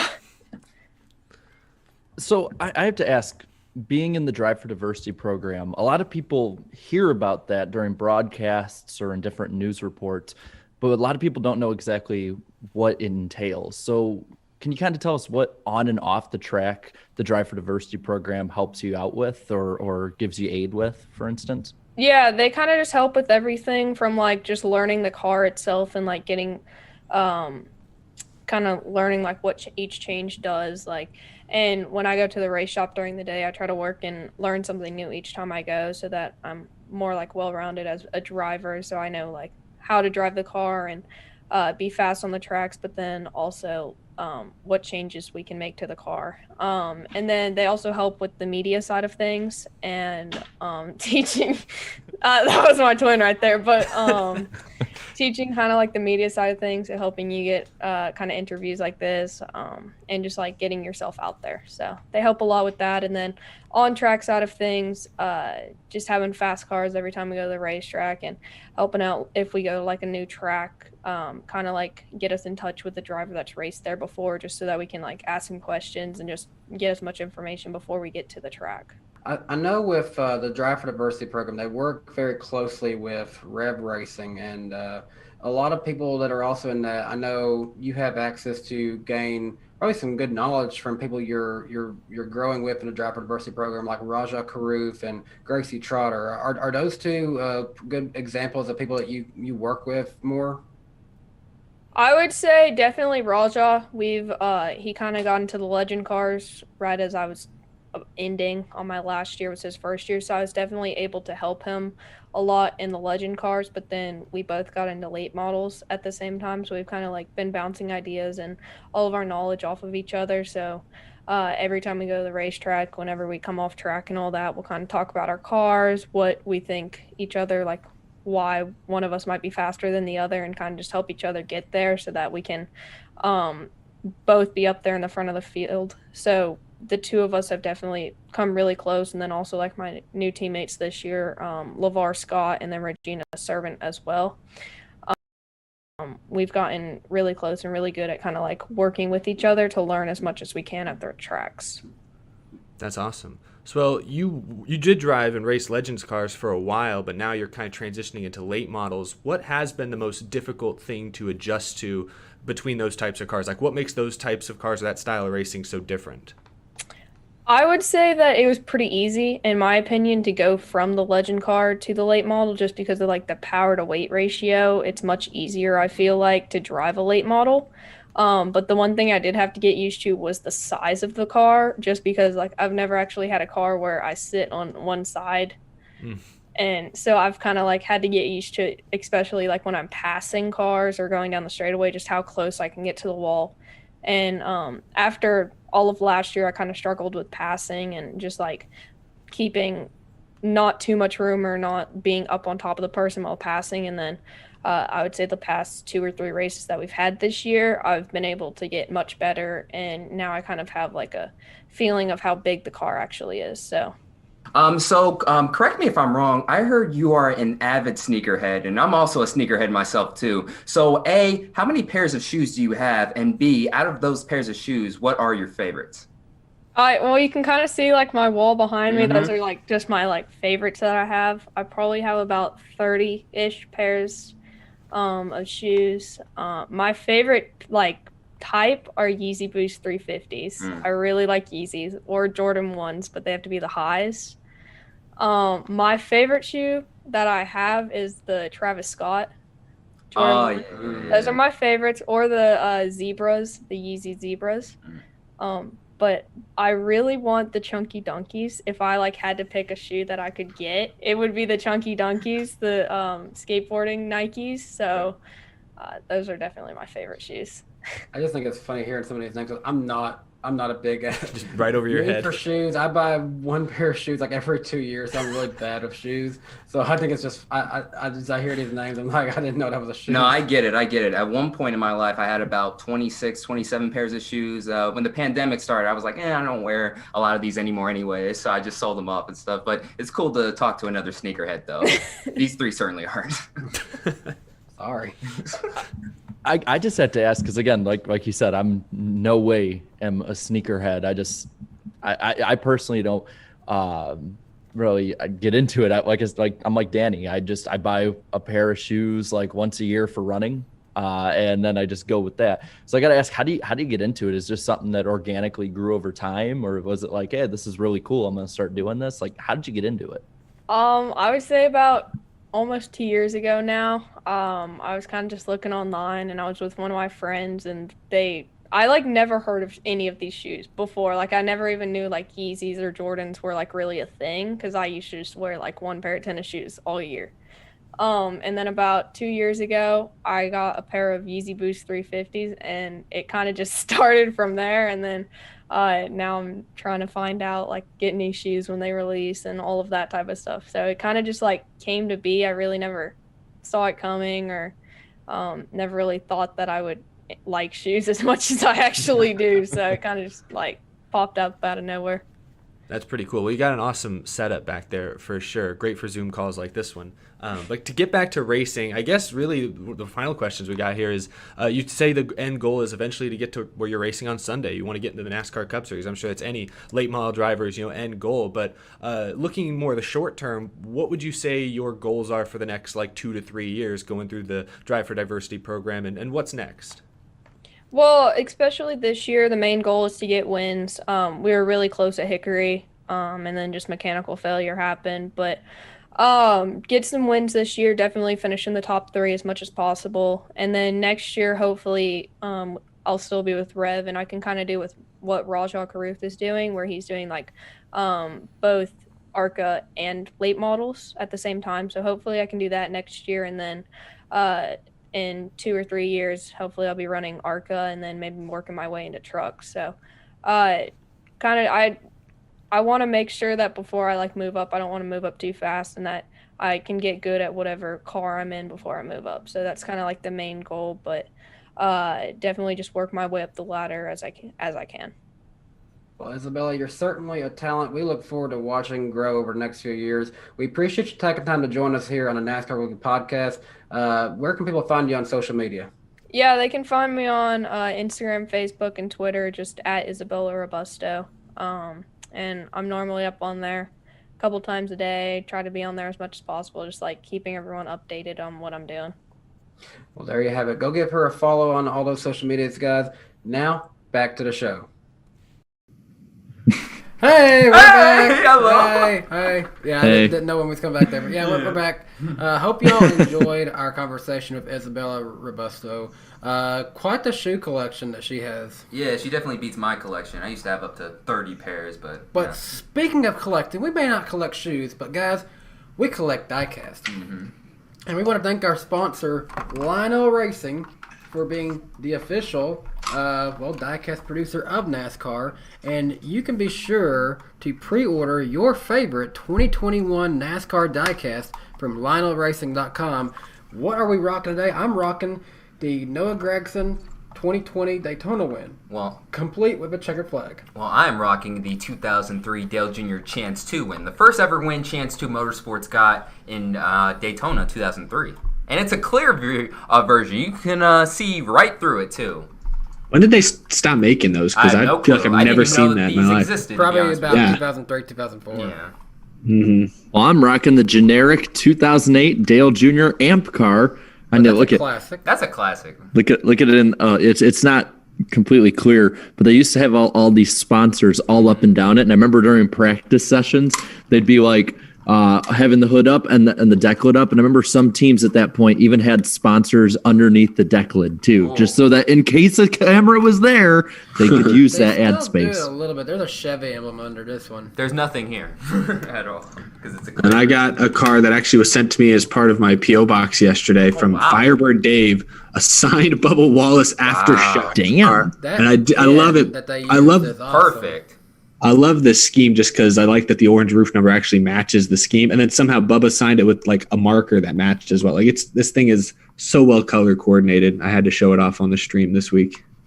Does it have a Chevy in there? What do you mean by a Chevy? Like a logo of a Chevy underneath Yeah, the is there a hood? logo under the hood? Yeah. Oh, I don't know. I realize out. we all Pop have that bad boy Chevys. open. Yeah. Pop What's it in open. there? Hey! Oh, there's a lot of Nice. things in there.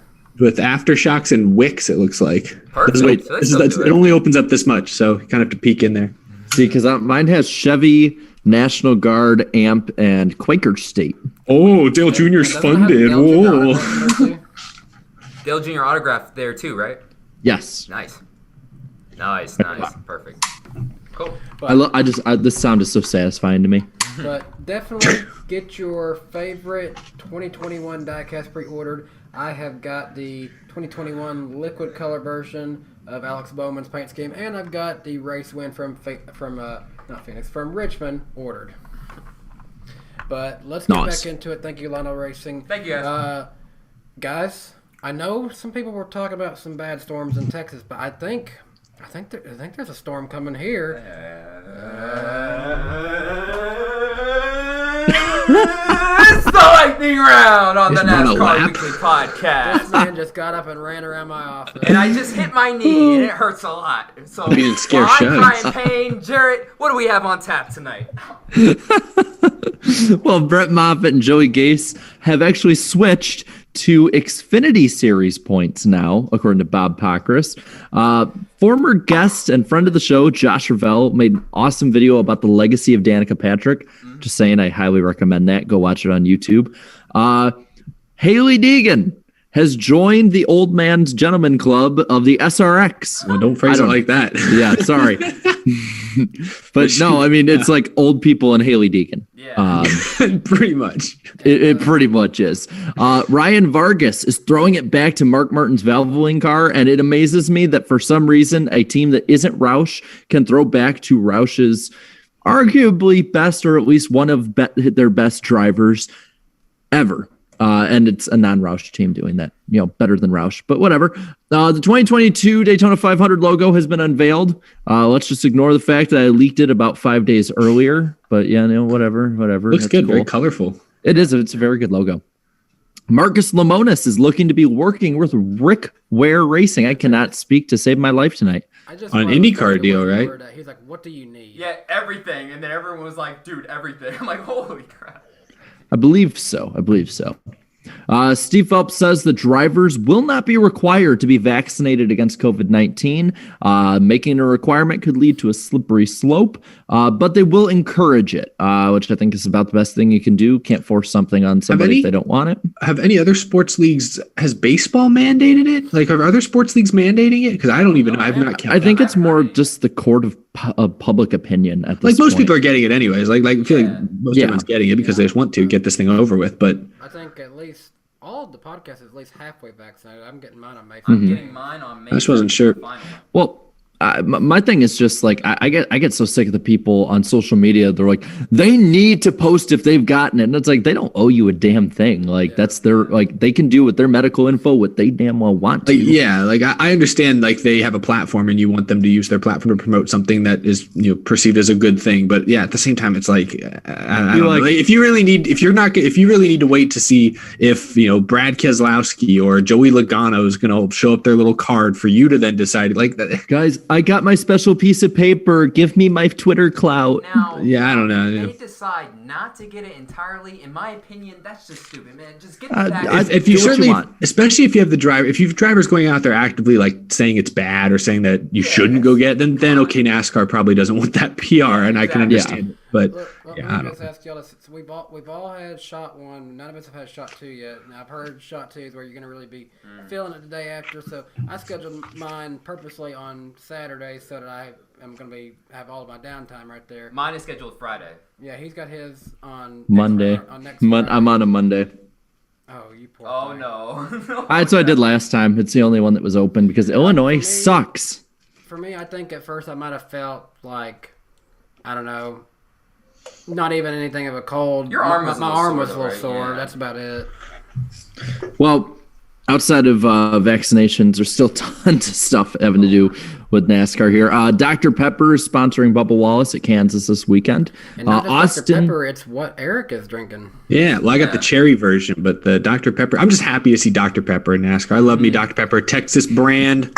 Feels good. Looks good. And I've heard that they're supposed to be the sponsor for Darlington, and although we have not seen his throwback, I really hope it's like a Ron Hornaday old school Dr. Pepper scheme. Yeah, one of those. Austin Cindric is going to be on the Cup roster for Kansas this weekend, according to Bob Pockris. Matt Mills also will be making his Cup debut at Kansas in the number 55 Mustang. And practice and qualifying will return if not all races in 2022, also according to Bob Pockris. Thank you, Lord. Thank you. The earliest a street race can happen is 2022. They're in the early to middle stages of planning, but it could get delayed due to, different things coming up. Let's be real. Like I said, Illinois sucks.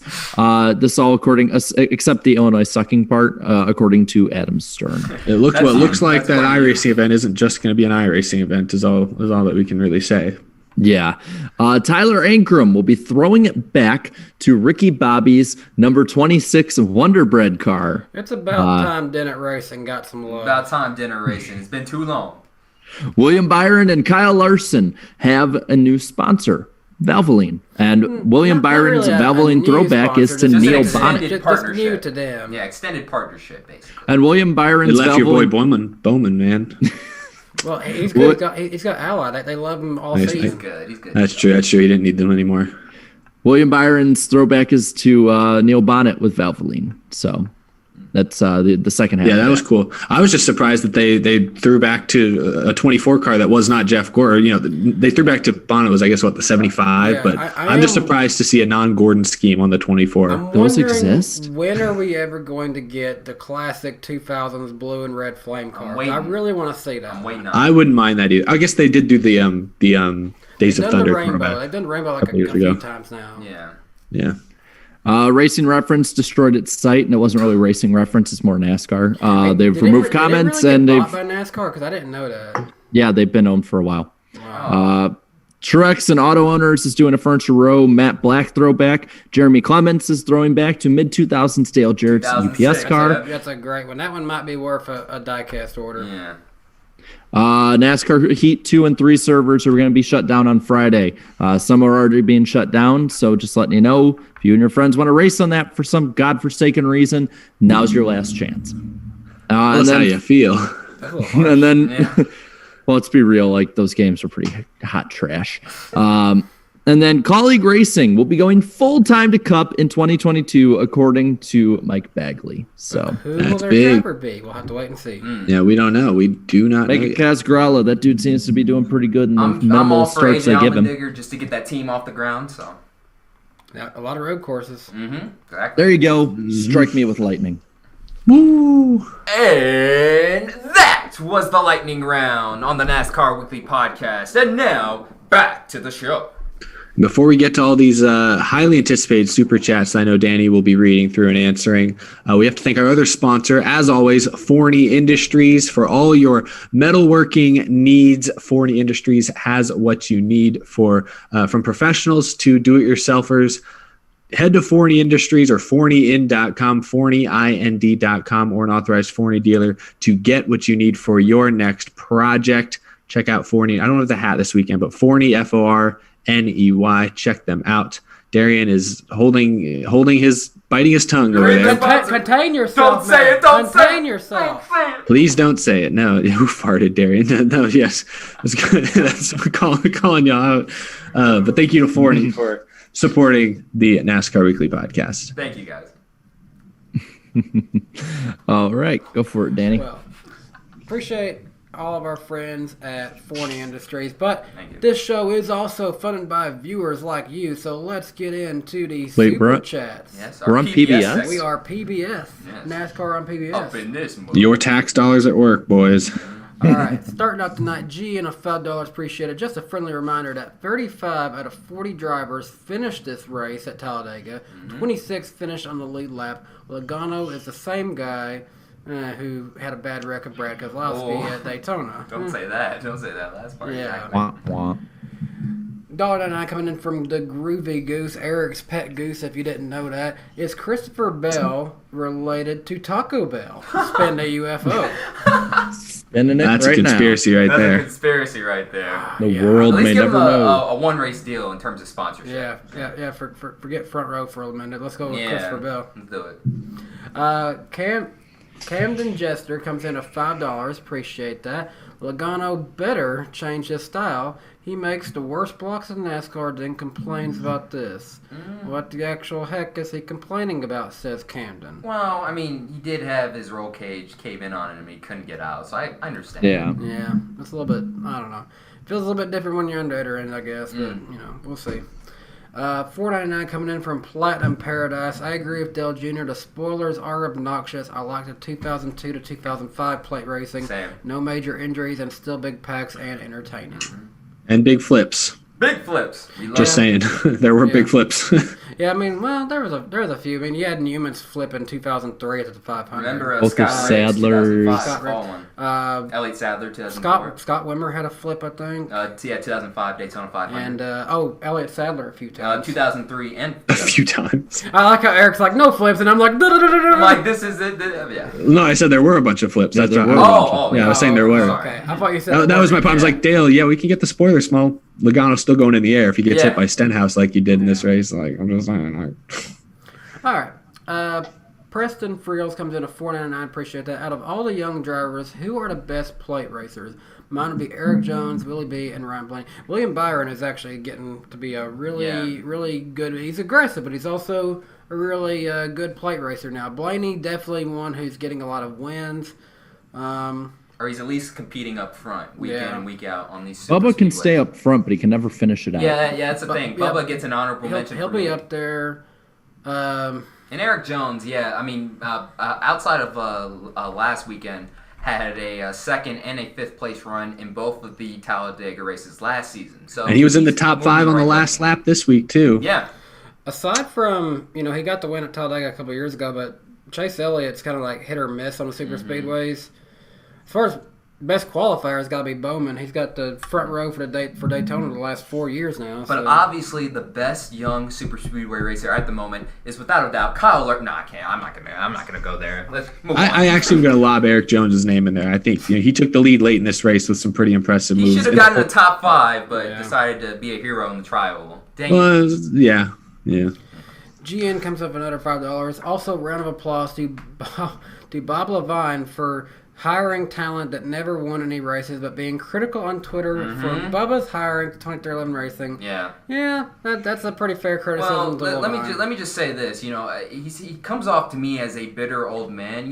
Nobody forced you to sell. He does seem a little bitter. Yeah. Nobody forced you to get in good cahoots with Joe Gibbs and sell your team, and then within a year you're out of business. So that's on you. That's a you problem, basically. So oh well. Platinum Paradise comes in at $1.99. Why the heck did Truex not pit? Is he? There was that final caution when the tire carcass fell off in the trial. It sounded like in radio, like some people thought maybe he was trying to shake it up because his Toyota teammates were further back in the pack. I don't think so. It sounded like in Radioactive that Truex was actually like surprised and angry. It sounded like they had a clip of him like in the radio, like it's coming apart, so it's kind of like, and then he was like, oh shit, and then they like cut off because like then the tire came off. Like it sounded like he was just surprised. He didn't expect it to be that big a deal, but certainly altered the race a little bit. It's certainly not a David Rudiman 2012 type move at Martinsville. Nothing. Denny Hamlin 2008 Richmond. Oh god, yeah. It wasn't intentional, I don't think. I think people went way too hard on him for it. No, I don't think. I think it was just. Whatever was going on, I don't know what happened. Yeah, I don't. Corvette Racing 48 comes in at $5, and I actually kind of liked his idea here. Bubba needs to reunite with Jerry Baxter again. I think maybe Jerry Baxter with a little bit better equipment, that might be a pretty good move. They've won races in the Truck Series before. Now, granted, this is the Cup Series, so I had to see how the transition works, but could be a possibility. You never know. Yep.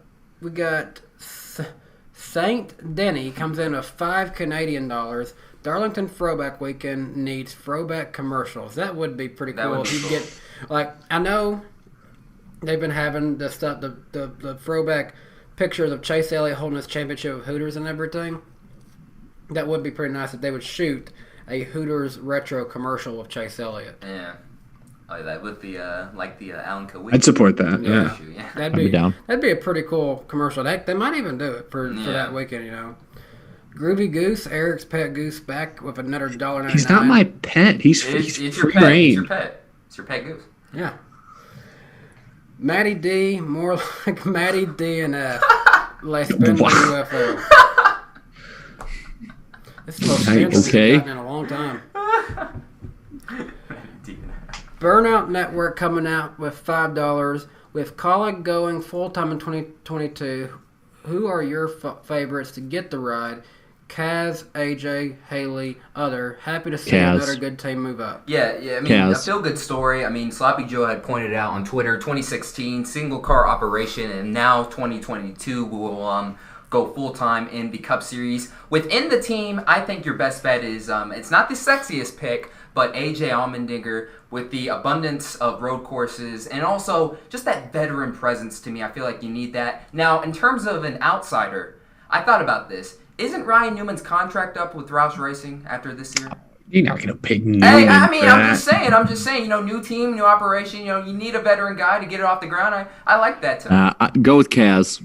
I think you should go with Kaz. I feel like they could end up with, I know Spire likes Haley as well, but I feel like Justin Haley brings that folds of eagle, whatever the heck that thing is, the fraternity of eagles. Fraternity of Eagles. They also brings. It feels like Leaf Filter's always on his car or whatever their sponsors are. So I feel like he brings funding. Leaf Filter is owned by Matt Collig, so.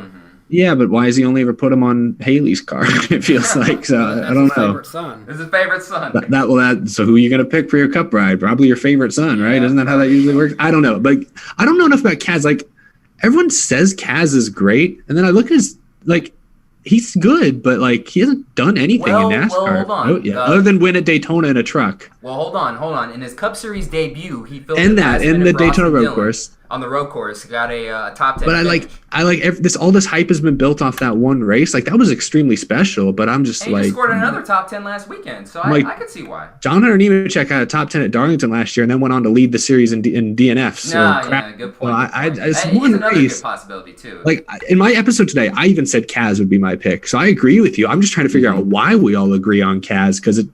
Like again, he hasn't run a full season of Xfinity in his career. Well, let me see really quick. I'm gonna check him out. He's only 22 years old too. Still young. Yeah, he hasn't done much at a very young age. To consider too, you're gonna have a lot of free agents coming up, like Matt DiBenedetto. I don't know if everything's locked in of Kurt Busch or if he's planning to retire. But here's another dark horse people aren't thinking about. Noah Gragson. That's gonna be God. Yes, new Cup Series team. Let's put Noah Gragson would be. I mean,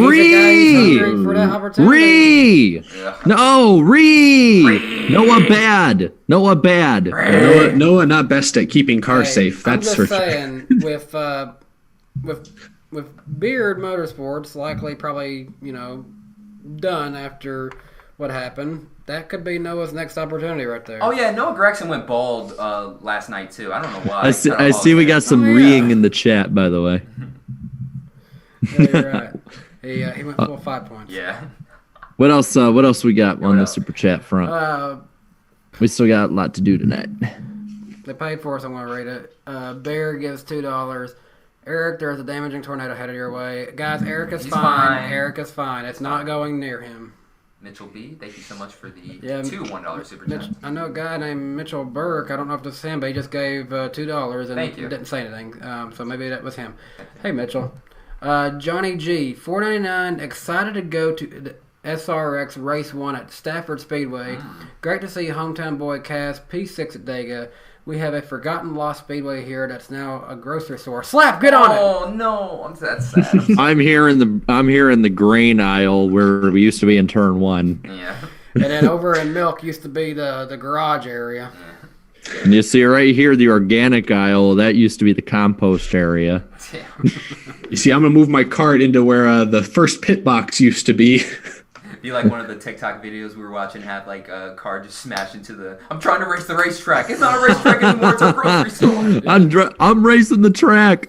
We've been watching some interesting YouTube videos. There's a lot of cool things on YouTube. Irvin Alvarado comes in at $9.99. Appreciate that, Irvin. Paramount Plus, like Peacock, had both limited and no commercial at different prices. As someone who watches NASCAR's international feed, it's awesome with no ads, and I don't miss the coverage. I didn't even think about that. Yeah, I didn't think about that either. Yeah, that's awesome. We all just got to move to Europe, guys. That's what we do. VPNs, baby. PTM Billy coming in at $4.99. Appreciate that. Do you guys think we will get a group test for next gen car like we did for Gen 6? Yeah, I definitely hope that spring testing is back for Daytona. I think that's. Well, I hope they do winter at Charlotte. Or winter, yeah. Yeah, we can get a fair amount of testing done with the cars by itself at some of these tracks, like, take it to some of the short tracks like Richmond, Martinsville, maybe Bristol. Take it to tracks like Nashville, get a test there with it. But we need to see how do these things actually handle with 20 cars. And also, side by side. I want to see that side by side. Yeah, I know it's gonna take a while to get 20 cars ready to go. But we need to see it. We need to test it. Yeah. Chaos Control coming in at $5. What do you guys think about Jimmy Johnson's IndyCar run so far, and how much do you think he will improve by the end of the season? I think he will improve, but I'm not going to say he's going to win a race or anything. He just having a former 7-time Cup Series champion in IndyCar is great for the sport, especially Carvana putting in a ton of ads, a ton of money into the sport as well. It's awesome to see. But in terms of the performance, it'll be quite some time before Jimmy Johnson starts running up front. Maybe a podium in a few years, but just having him there is awesome to see. And I really like this one coming up here. $2 from Amy Van Zyl, most underrated drivers from all 3 series. Let me go ahead and think about this. I can already say for Xfinity Series, Jeremy Clements Yes. is my most Yes. underrated I driver in that agree. series. Remember a couple years ago, straight up won at Road America. Mm-hmm. Like that wasn't a fluke. He straight up won that race. And now he's pointing his way in. Austin straight up. Dillon for Cup. Who? Austin Dillon without a doubt for Yeah, Cup. Austin Dillon. That's really for fair. Cup. That's really fair. And for the Truck Series, that's interesting. I don't know. I'm going to say Tyler Ankrum for the truck Yeah, series. you know what? Yeah, I'll go with Tyler Ankrum. Why? Why not? Why? He's been terrible this year. I don't know. I Yeah, don't he's know been about really that. bad. He's Yeah. 20th in points right now. Oh God, never Well, mind. I mean, I don't can't. think. It might Carson not be his Hovacar. fault. Well, actually, no. I Yeah, think Hocevar is pretty good. Hocevar, I mean. Yeah. I've heard good things. Haven't seen many good things, but he hasn't had good equipment in NASCAR. But I've heard He's- good things about him. well, on short I tracks. just don't think that Ankrum is in the right program. I don't think he meshes well with GMS. I'll put it like this. Hocevar is ahead of a KBM truck. He's in front of Lassard, Moffitt, Derek Kraus, Oh yeah, I forgot about Haley him. Deegan, Ankrum. I'd also throw Grant Enfinger. Dude shouldn't have gotten the short end He of got the stick at Yeah. Oh yeah, Motorsport. Hocevar is the dude who looks straight up like George Russell. Okay, him. Yeah. He does. Oh, that guy. Yeah. Yeah. But that is all the super chats that we have gotten so far. If we get any more, we'll pick up on those towards the end of the show. We appreciate your support. We love being supported by viewers like you. Now, let's move on to the next topic, and that is, well, race happening in Eric's part of the world. Eric, Oh, let's let you be the one to bring Maybe us it'll in. be There we hit by a go. tornado. It actually could be, honestly. It might be in the path. Turn this over to me. Trying to save us.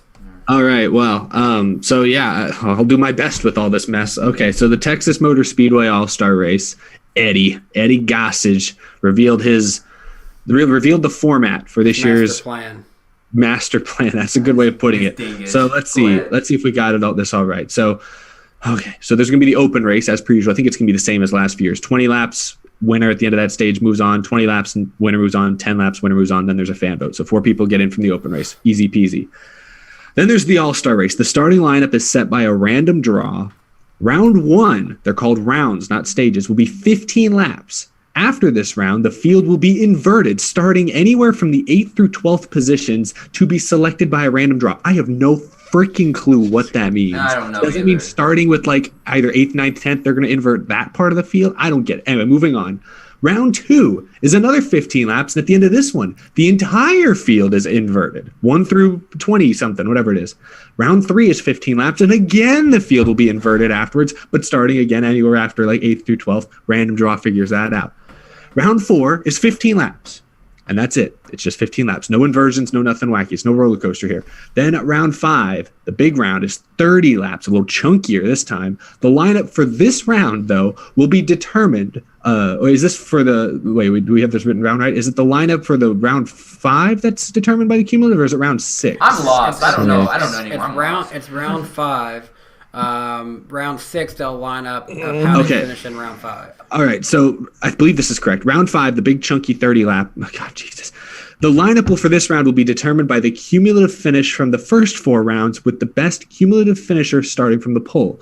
All cars must enter pit road for a mandatory 4-tire pit stop during this round, and the crew with the fastest pit stop will win $100,000. I like that part of it. We'll get to our reactions in a second, but I do like that the pit crews have an incentive. I hate this. And that sets up round 6, the final 10-lap run. The cars will line up according to their best, their finishing position from the previous round for this final segment. So it's And you know what Just fans are going to on be that saying spec. after all this? All that for a Denny Hamlin All-Star win? Yeah, we'll see. We'll see about that. The winner gets I think it was a little over $900,000. So they've kind of divided up the million into $900,000 for the driver who wins, and then that pit crew challenge as well as the other $100,000. It's not even $1 million anymore. I mean, it's over $1 million total, but no, not one person is not necessarily getting all $1 million. So Yeah, they've lame. divided up the purse money a little bit. I feel like there's even more to it than that, but Yeah, they're doing this. They're trying to make the 2018 package for the All-Star race. Yes, they've shrunk this tapered spacer even more. So now instead of 550, it'll be like 510 horsepower. So expect more flat out, full throttle drafting and pack style racing at Texas. Although it's going to be single file because they can't use the outside lane at Texas. Oh, this sucks. So it's Sucks, going to man. be interesting. If everyone watching, almost 400 y'all, have y'all kept up? Y'all know what we're talking about? Yeah, No, Eric is they're lost. speaking in The chat's rocket lost, science Eric. language. You lost yeah, me after round 2. Yeah, the chat seems lost. So here's my thing. I'll give my thoughts first. I am all for gimmicks during the All-Star race. You want to throw some gimmicks? You want to put underglow, slide the numbers back, change the format every year? I'm fine. That's the All-Star race. Do whatever the hell you want. I do not care. But I gotta say, in this case, they threw the entire kitchen sink at Texas. They threw everything they could all at once, things we've never even seen before, like half the field being inverted, half the field not. Like, what in the heck is going on? There's math involved. There's average finishes. There's a pit crew competition in the middle of the race. Like, I don't watch a race to do algebra. So line them up, let them go, do that, be the All-Star race. Them have to switch pit crews of another team. Yeah, they should have to switch rides too and switch fire suits. I want to see them all They start have to on. go park it out back and bring in an actual car they found in the parking lot. Yeah. They should all have to start next to their cars, and when like someone fires a gun in the air, they run, jump through the window, get belted in, and that's how the race begins. Like it's like the 1930s. So why can't we just get rid of the All-Star race at this point? Yeah. My God, I hate this race. I'm not going to go that far. Now, I will. Here's the thing. It's going to be different. Texas sucks. We know Texas sucks, which is why they're going short run, because, and they're trying to completely package. They're trying to bunch the field up and make them draft so they can pass. They're inverting the field so that there will be chances for leaders, the faster cars to pass. We'll probably see more passing in this race than we have at any Texas race in the last 4 years. So there is that to look forward to, but that's really what this comes down to. They were like, we want to bring Circuit of the Americas onto the schedule because we know fans want more road courses and less Texas Motor Speedways. But we have a contract with Eddie Gossage, big dick and Eddie Gossage over there in Texas, just always gets what he wants. And so we still have to have a second Texas Motor Speedway race. Let's give him the All-Star race, which I will say is better at least than another 500-mile Texas race. Yeah. But in order to make this All-Star race a Texas watchable, we got to pump this thing full of gimmick after gimmick after gimmick. And that's what we've got. So I'm not looking forward to this race. I'm not looking forward to this race. I feel like if you go into the race trying to scrutinize every detail, trying to do the math in your head, you're going to have a bad time. If you just go into the race, though, if you just go into the race and can convince yourself to turn your brain off and just watch the racing, I actually do think if you can get past the inverts and the gimmick that is, I think the inverts are going to create some pretty interesting drama. Think about it. I almost said Tony Stewart. He's not in this race. Denny Hamlin goes out and dominates that first round. Inverts. He's now it'll be the third round because Jesus. Well, eventually he'll be in the back and you have to see Hamlin come through the front again. And that's what I mean. You'll see a lot of passing. So if you just turn your brain off and enjoy whatever racing is actually thrown at you, I think this will be the most entertaining Texas racing we've seen in 4 years. I'm not enjoying Texas. Stop. I'm not saying it's going to be great. I'm saying it's going to be better than the trash we've mostly seen in Texas. What's going to happen is somebody's going to game the system. Somebody's going to game the system. And it's just going to sit in the back for the inverts. Yeah. That's what's going to happen. No. Because remember, then you won't be in a good spot for that final lineup because you have to have a good average finish in all the rounds to get to start high up in the order. I think that they'll game it just enough that they don't have to go hard the first bit of it. I don't know. Go ahead and read the super chat while it's still relevant. Blue Jimmy 48 fan gave $2 and said round day is who can do the cha-cha slide the best. Round 9 is making sure you don't have alcohol poisoning because you're going to have a drink watching this one, or 10. I mean, right now I'm looking at the chat. They see I'm not, the happiest right now just because, dude, after you were explaining, round 1 and then got to rounds 2 and 3, you just lost me at this point. It's not even worth talking about anymore. That's what I'm saying. Turn your brain off and just let the cars happen. If you I might turn the freaking TV off. You're right, yeah. I might turn the TV off. You're right. I'm saying I think NASCAR is open. If you just let it happen and you see how they line up, because during the commercial break they're all inverting and stuff. You don't see it. It's commercials. You're not seeing it. Then they come back. Oh, restart's happening. All of a sudden the fast cars are in the back. The slow cars are front. That's going to be some passing. They're just hoping you enjoy that. I have a legitimate question about this. Yeah. If it rains after halfway, do we end it early? Please.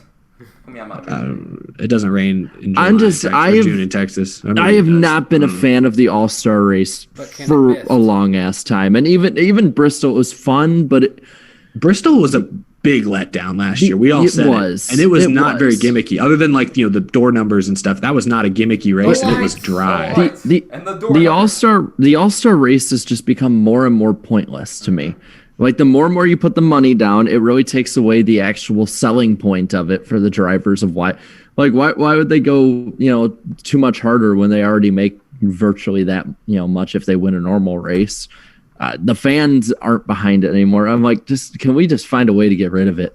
That's my thing. And you can compress the schedule more by doing that. You know what? I just realized a positive. I just realized this. more content for me. The worst All-Star race. There you go. I can make that. Oh, and I actually think this year's All-Star race will be more enjoyable than last year's. That's going to be my hot take, because last year's was a total letdown. It was not a bad race, but it was a very race. I feel like this one, everyone's going to go into it with super low expectations. They're going to go into it already feeling hungover, and then the race is going to not going to be terrible, and they're going to be pleasantly surprised, and people are going to say it's a better race.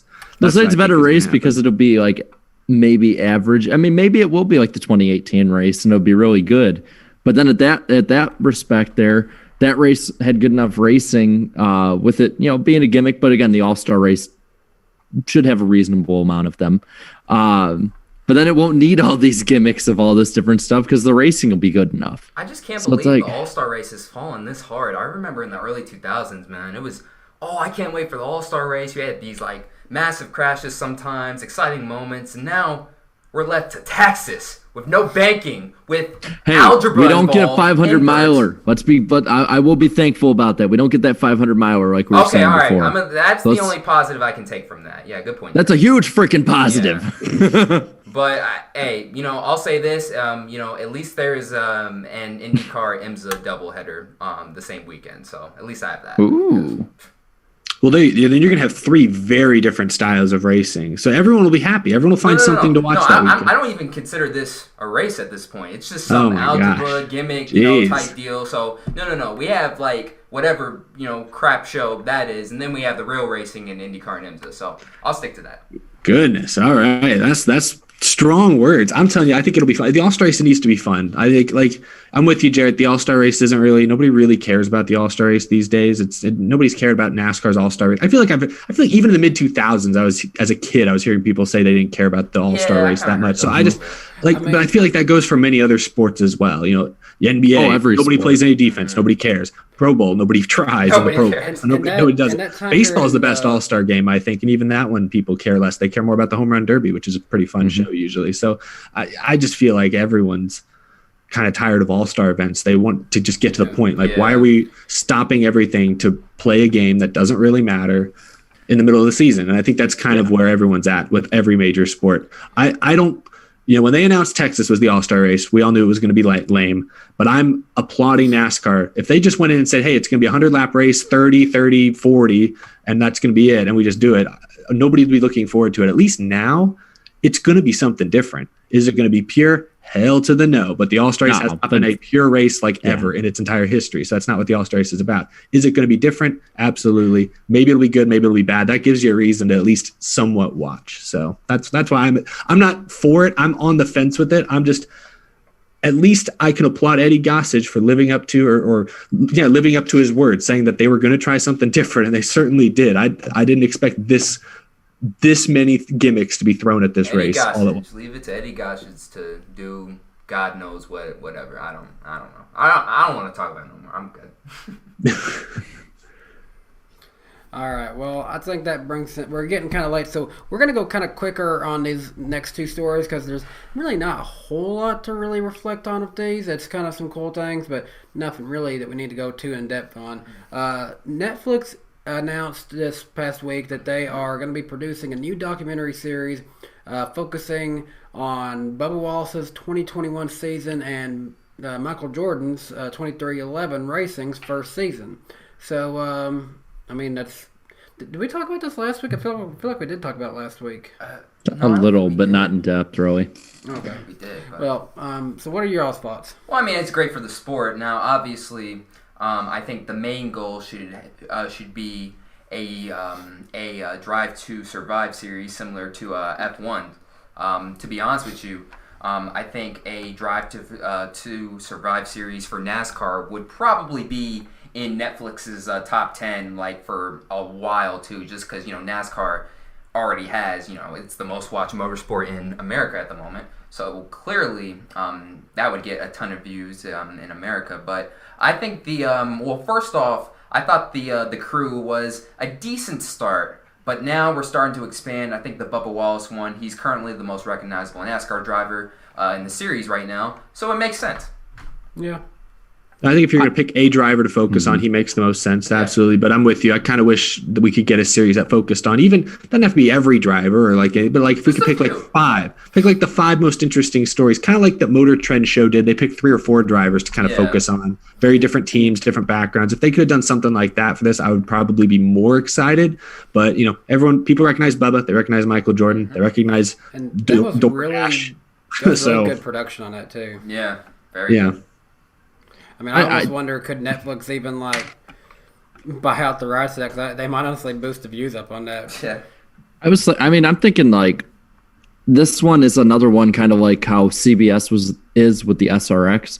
This for NASCAR is kind of how Netflix can test the waters and see what stuff that they do well that will resonate with NASCAR fans, and what stuff they do that maybe they need to leave behind.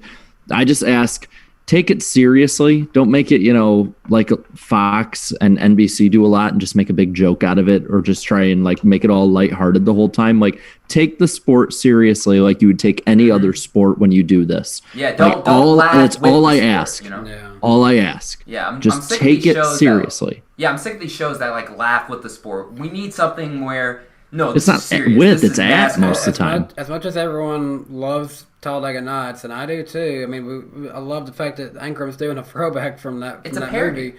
That honestly reflects so bad on the sport. Yeah, it's a parody, and it's crazy how some people can't tell it's a parody. They're like, no, that's a real life NASCAR. I'm like, no. I'm not even saying Talladega Nights. I think a lot of fans, when it comes to shows or movies like Talladega Nights or The Crew, or I don't know, what insert cliche NASCAR movie here. I think NASCAR fans are just chill. I think they like to laugh at themselves. They're fine with it. I think they like to joke about it. I think what they don't realize is that there are a lot of people out there that don't understand that NASCAR fans like to laugh at themselves, and it still just reinforces negative stereotypes. So I'm with you guys. Whatever net projects NASCAR, Netflix, and whoever work on in the future should be more serious and take NASCAR professionally. Yeah, because you don't see NFL documentaries or NBA or MLB or any other major sport in America. You don't see people just on a pretty regular basis making it basically a joke and this is just how we do it here, and this is just funny, this dude just screwed up. That's funny as hell. It's no, they take it seriously. For instance, when you look at the NFL, let's say, and they show different teams at training camp and people getting cut, that's a huge freaking deal to Joe Schmo, who none of us know. And I didn't even mean to rhyme there, but it's just I feel like this can be a turning point. You got the funny show out of the way with The Crew, and it's still, from what I've heard, is still pretty good. It's gonna get a season 2. We already know that. That's good. Yeah, so this is where you really got to sink your teeth into it if you're Netflix and just run with it. Yep. I agree. So, moving away from that one, we have, we're talking about Netflix wanting to sign on and do a lot of NASCAR content. Well, Hailie Deegan has brands that want to sign on of her, and they couldn't give a rat's behind about her car. Not at all. They want her social media. Well, I mean, we're influencers, so we can pretty much relate to that. Yeah, we can relate to that. I mean, how many people have bought your tweets, guys? I know I've gotten a million brand endorsements on my Twitter. Yeah, that's sarcasm. I'm sorry, that's sarcasm. If you can tell, Hailie Deegan's Papa got John's pizza on me, but get some. Well, I can't announce them. Some sponsors coming on BFM very soon. I'm not even talking about YouTube. We've had sponsors on our YouTube channels. I'm talking about nobody's paying for our Instagrams or Twitters or anything. They want everything she's doing. They want her TikToks. Exactly. They want her Twitter. They want her Instagram. They want it all. Yeah. No, exactly. It's they want everything that isn't necessarily her driving a race car. For us, our main jobs here are creating videos for YouTube. So when someone sponsors that, it makes sense. That's our equivalent of having a sticker on the car. In Hailie Deegan's case, she's got stickers on the car, sure, but now everyone wants the other inventory that's, to many people, would be seen as sort of extenuous, but no, she's got over 2 million TikTok followers, a million Instagram followers. She's a huge freaking deal. People, I always joke about this. I think she's is about to pass me in YouTube subscribers, and she legit started 3.5 months ago. I think she has 154,000 now. She has 154,000 now. Jesus, Hailie, why? How could you? Oh no! I got to see it for myself. Let me see. It might be. She's 154. Eric has fell out of the groove. And he's fell out of the groove. Eric, go take the walk of shame. But no, I mean, it makes perfect sense for these companies to, they want to just, hey, get in on the social media deals. I completely get that. Now, from the driver's perspective, like the whole performance perspective, all that, I just hope that Deegan just stays focused on the racing. I mean, like, just keeps her focus on the racing first and foremost. And then, yeah, you have all the other stuff coming. But, I mean, it wouldn't surprise me if, like, her mind's kind of like, I don't necessarily have to drive anymore. You know what I mean? Like that type deal. Yeah. I'll give her this, and I want to word this right, because in the last year, think about most every professional race car driver's schedule in the last year has become significantly condensed. For most of last year, Cup Series drivers really were only working one day out of the 2 days. They'd have like their meetings on Monday, but that's not even a full day. That's half a day maybe. They were working basically 2 days a week. I think it's honestly kind of inexcusable and kind of ridiculous that more drivers haven't taken the plunge into social media in the last year. Yeah. A few have tried. Kyle Busch and Brexton, they're making a pretty big effort on his. Yeah, he's gotten better. Eric Almirola's trying, but nothing's catching on. Eric Jones, I love him, but he keeps like just reading Dr. Seuss books on Twitter, and like 10 people watch him. I'm sorry, like it's a great thing I guess he's doing, but nobody really cares. I'm sorry. I think it's ridiculous that even this year, with no practice quality, drivers are still only working 2 days a week at their actual job. Spend your time on YouTube, on Twitter, on Instagram. Create content. Mm-hmm. Hailie Deegan, I'll give her that. She doesn't get a chance to practice her car hardly ever because of just the way NASCAR is these days and COVID. So at least she's making the most of her time off the track and building up her brand and making racing look cool to young fans. Yep. So I actually give Deegan a lot of credit in that respect. And I wish way more drivers would honestly get off their lazy asses and do more, because it's pretty ridiculous that more drivers aren't trying to build a brand for themselves when it's clearly driving Deegan's career. She's maybe the most relevant name outside of Bubba Wallace in all of NASCAR today. I agree. Yep. Like she might actually be, not among core NASCAR fans. The hardcore NASCAR fans aren't necessarily thinking of Hailie Deegan, but your average Joe on the street might be a better chance they've heard of Hailie Deegan than Brian Blaney at this rate. Oh, and, yeah. No one's surprised. I just think it's wild. I think drivers like Ryan Blaney, Chase Elliott, among every other driver, pretty much, I don't mean to single anyone out, they need to be doing more than they're doing right now. Oh, yeah. That's just the truth. Yeah. So I think it's the industry stuck in the past in a lot of ways. They're not expected to do it, so they don't do it. Mm-hmm. Yeah, that's true. Mm-hmm. But then again, something that we're getting back to more of that we, kind of went away from is there is starting to be more documentaries and stuff. So a lot like, Bubba Wallace, he's going to have his documentary. But so people who don't have that kind of stuff lined up, that's where social media is to their advantage. They can literally have their own documentary every week if they wanted to. Yeah, create your own content. I remember Ty Dillon back in 2018. He did that thing. His team tried it, but at least he tried though. At least he tried. I really appreciated that from him. Yeah, they were doing good, but I think it got into more like my thought is financially they weren't making enough to back up who they like the quality they were trying to achieve. That's my thought on that's the problem. I think that's what ran into that one right there. But moving on from that, we have Kansas coming up.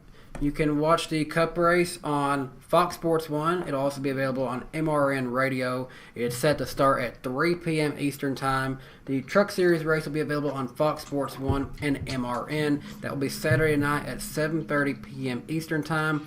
Sunday, weather's looking pretty good. High of 79 degrees, breezy in the morning, a 15% chance of rain. Saturday, we have a high of 80, partly sunny, breezy, and nice. Only a 5% chance of rain. There will be limited attendance, and if you are curious on what vaccines are looking like in the state of Kansas, 42.2% of the Kansas population has had at least one dose, and 30.5% of Kansas is fully vaccinated. Yeah. And with that, we have a little thing here on the NASCAR Weekly Podcast that we call Race Picks. Race Picks. Oh, I like that transition. Nice. So we do have a few different categories. We have Who's Gonna Suck, we have Underdog, we have Who's Gonna Win, and for this week we have our Truck Series win predictions. So coming into it, the point standings for this, Eric comes in now the leader with a +7 advantage over the chat in second. Jarrett Take sits that, third, chat. 12 points behind. Me and Darian are tied for 4/5th, whatever you call it. Whoa. In the Whoa. points lead. We're 14 points back, and the guests are 35 points back. I need Claudia to come in here because she's going to have to be the guest pick again because we forgot once again to have our Claudia! guest make a pick. Can you come in here, please? Make the picks. So let's start off with Truck Series picks. Is Kyle Busch racing? That's No. a good question. He is. Oh, He is? Kyle Busch. There you go. That's my pick. I believe Kyle so. He Busch. is? I thought he wasn't. I just yeah? looked it up. Yes, Yeah, you he is put it starting on the second. Then the website that I got my starting or my entry list on was wrong. I just went on the NASCAR app and they show Nemechek, Kyle Busch, is Ben starting Rhodes, second. top Yeah, three. Kyle Busch. KFB. That's my pick. Yeah, hey, John Hunter Nemechek can't beat him all the time. It's going to be Kyle Busch for me, too. Yeah, KFB. It is a mile and a half, and I feel like at mile and a half, typically Kyle Busch reigns supreme in trucks. So honestly, I've been on a roll. I picked like 2 or 3 winners across multiple know. series in the last couple weeks. That's why I've taken the lead. I'm gonna ride the wave, and I'll go safe, and I'll say Kyle as well. Well, I'm not going to be much different. All right. So, yeah, all of us. So we all pick Kyle Busch. We can assume Claudia's gonna pick Kyle's. No, I'm kidding. Just I guess. see a lot of John Hunters in the chat. I do see a lot of John Hunters. Okay. Chat's okay, going so for it. I respect I that. texted Claudia to come pick. She just sent me a picture. She went ahead and already pre-picked. What? She She okay. got her truck pick. She's more she forgot prepared her than truck I pick. am. So I'm gonna say she's gonna say Kyle Busch too. Yeah. I think the That's what I chat's going with picked Nemechek, so I think you can write that down. Oh, All actually, right, no. She right. just texted me John Hunter Nemechek. Oh, she picked John Hunter Nemechek. Never mind. Whoa, okay. So Claudia going bold for the guest and saying John Hunter. I like it. I I like how it. we picked 2 people, but they're still Toyotas, seeing how Toyota has won every single truck race. Yeah. That's a good. That's safe picks. Yeah. Just stay safe. All right, so that does it for the Truck Series. Let's get into who's gonna suck in the Cup Series. I will go in the same order. Sorry, I'll save mine just so we're consistent. All right, Darian, you went first then. Oh yeah. Who's gonna suck? Let's see. Kansas. This guy, he's been kind of on a roll for the past few weeks. He has some mixed results here, dating back to his rookie year. I'll say William Byron is going to be on the sucky side this week. Oh. Not that he's going to have a DNF or whatever, but perhaps a couple of mistakes on pit road maybe, or perhaps, the car just isn't as good. So a sucky run for William Byron nowadays would be top 15, top 20 finish. So William Byron. All right, I'm going to go. He's starting 12th, and this place has a bad taste in his mouth from last year, I'm sure. I'm going to say Ryan Preece going to have another bad performance at Kansas. Hopefully he doesn't have a scary lick. Yeah, like hopefully he last doesn't year. almost flip like last year. All right, well, I'm going to go with Kyle Busch to suck in the Cup race. I think he'll win on Saturday night. Hey, He's I can gonna lose see on it. Sunday. That's not a bad one. Yeah. He used to suck at Kansas. He's turned it around. I know he's won there like once or twice. He's I don't know his actual stats, but I know he's probably been top 5 a lot the last few years. But that team does not seem to have the consistent speed that the rest of the Gibbs cars have. And at Kansas, I think it's all about your car and how hooked up it is and how fast your just raw speed your car is. I don't trust the 18. I think they'll run like 12th. So that's my suck pick. I'm going to keep kicking Eric Amarola. Kick him while he's down. Pretty much, yeah. It's Eric Amarola. I mean, it's one of those like very safe suck picks. Yeah. Poor Almirola fans. Poor guy. When you're considered the safe suck pick, that doesn't get much worse than that, man. That's rough. Oh, the chat's kind of. There's a lot of Almirolas at first. There's a lot of so don't Almirolas. have Oh, me. yeah, I never really A lot of found out. Bubbas. The chat picked Kyle Busch for the Truck Series. We never really found out on that. No, they said They Nemechek. picked John Hunter. John Yeah. Hunter. Okay. Yeah. It's kind. I mean, I've seen Newman, I've seen Almirola, and I've seen. Well, Newman's the same person, so Well, I'd say Almirola. I just saw 3 in a row, right as you said. yeah. Okay, so going with Almirola for the chat. Yep. All right. Claudia for the guest pick has gone with Tyler Reddick. Ooh. Oh, I thought that was her in the background, Darian. Instead of you going, I thought that was her like in the background. That was like, yeah, cheering it on. You know what I Alright. find so funny about when we do suck picks is that like the chat hides like half the damn things that people leave because it keeps saying suck, or stuff like that on it, and it's funny to me. Oh, I see T-Pain again. Shout out to T-Pain in the chat. But nah, it's Amarola in the chat. It's clear as day, Amarola. Yeah. For suck pick. All right, dark horse. Who's the dark horse? Who you thinking, Darian? Tyler Reddick. Tyler Reddick loves to rip the high lane, so he's having an absolutely massive sophomore slump, probably one of the worst in NASCAR history, in my opinion. I expected him to be exactly where Austin Dillon is, and he has just, outside of Homestead, has not performed. But, similar to Homestead, Kansas, you got to rip that high line sometimes, and I think Tyler Reddick, he'll surprise some people this weekend. So, Tyler Reddick. I think for my underdog pick, he tends to take momentum and does fairly decent with it. I'm going to say Matt DiBenedetto can be a good underdog to maybe even get up there for a top 10, top 5 performance. I'm going to go with Cole Custer, actually, as my underdog. I did some research for this. He finished 7th and 14th in the 2 races here last year, and he won at Kentucky, which isn't really the same as Kansas, but it's kind of similar. That's a good one. So I'm going to go with Cole Custer. I think he gets at least a top 10. Well, I am going to go with, I like Darian's thinking here, but not completely. I'm going to go with his teammate, Austin Dillon. Dillon's been doing well enough. He's in that playoff spot. I think that he's only going to widen the gap this week. All right, and for Claudia as the guest, she has actually disagreed with Jarrett, and she's saying Eric Almirola as the underdog. Oh, that's ballsy. Well, do you remember a few She's years feeling ago? herself. Granted, this is like 2018 Eric Almirola. That's a different story, but he almost won that one a few years ago. He did. I've seen a lot Incredible of this year. Byron's in the chat. Although, Byron's not an underdog, though. yeah, okay. Yeah, what did you say actually before? just text me some information to back it up. Almirola finished 6th and 13th last year at Kansas. Yeah, good point. But that wasn't 2021 Almirola, which, as Jarrett says, is the easiest suck pick ever, apparently. So I see Lewis. No, I Hamilton, said he's Sir safe. Lewis in, safe. What are y'all seeing in there, though, aside from the joke Someone ones? said Harvick. Do we consider Harvick an underdog yet? Yeah. Not till we get to the halfway point. If he's like 12th in points to halfway point, like I could see Kyle Busch being an underdog. Oh pick. yeah. I see Reddick, and then Some Matty D's right there, a Newman, couple in a row. Busher. It's very mixed right now. Blaney isn't an underdog either. Yeah, he's not. No, he's already won this year. If they've won this year, they're not an underdog, I guess. That's probably a good... And he runs A well good like almost criteria. every I'm week. seeing some Bubba's. I'm seeing some Matty D, Austin Dillon. You can put Byron down, and then they just can't pick Byron for their win pick. No, that's smart thinking. I don't know. Bless you. Bless Not you. that they necessarily will. Although I do see a lot of Bubba's, too, actually. Yeah, Now I that do. I see like Which 3 in a I row don't right think many then. people had Byron for their win pick here, so. No. So Yeah, I take think your pick. it looks like it's Bubba. All right, go Bubba. Yeah, bum. Now we got what do we got, Darian? Who's gonna win at Kansas? He That's cut the not mic gonna out. hurt. He cut the mic out. Do you want to go first? Do you have I do, but you can go first. No, you go ahead. No, you go first. No, you go ahead. It's like an old married couple. All right, Yeah, what the I'm heck? just kidding. I'll go first. They've been living together for, what, 5 this days?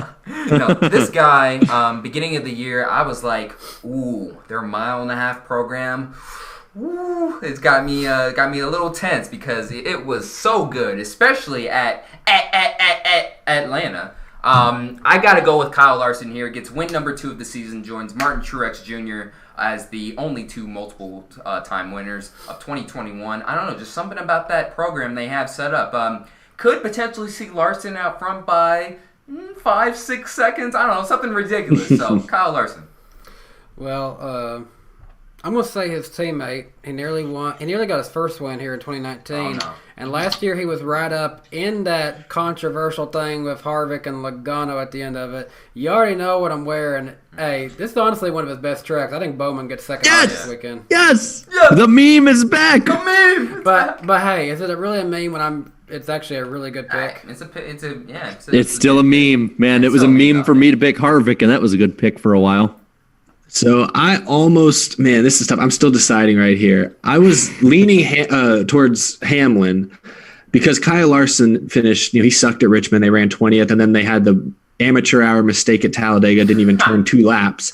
But when you look back, those are 2 very different tracks from Kansas. When you look back at the, I guess, 3.5 miles we've run so far this year, he hasn't finished worse than 4th yet. So I kind of want to go with Hamlin. I feel like there's a good chance this is his first week that he gets a win. But I'm going to go with Kyle Larson. I think he wins. I think Kyle Larson gets it done. Good pick. So Hendrick's 3 for 3 right now. Yeah. Smart man, Eric. Well, they're not going to be 3 for 3 for long. Because I think there's going to be a new winner this week. Winner number 10. I think so. And I am going purely off of emotion here. Not emotion. Always a good call. Going purely off of kind of just more or less just wanting this to happen. You just vibing it. You just feeling those vibes. Driver? Oh, no. Nope. Oh, no. No. I'm not picking him.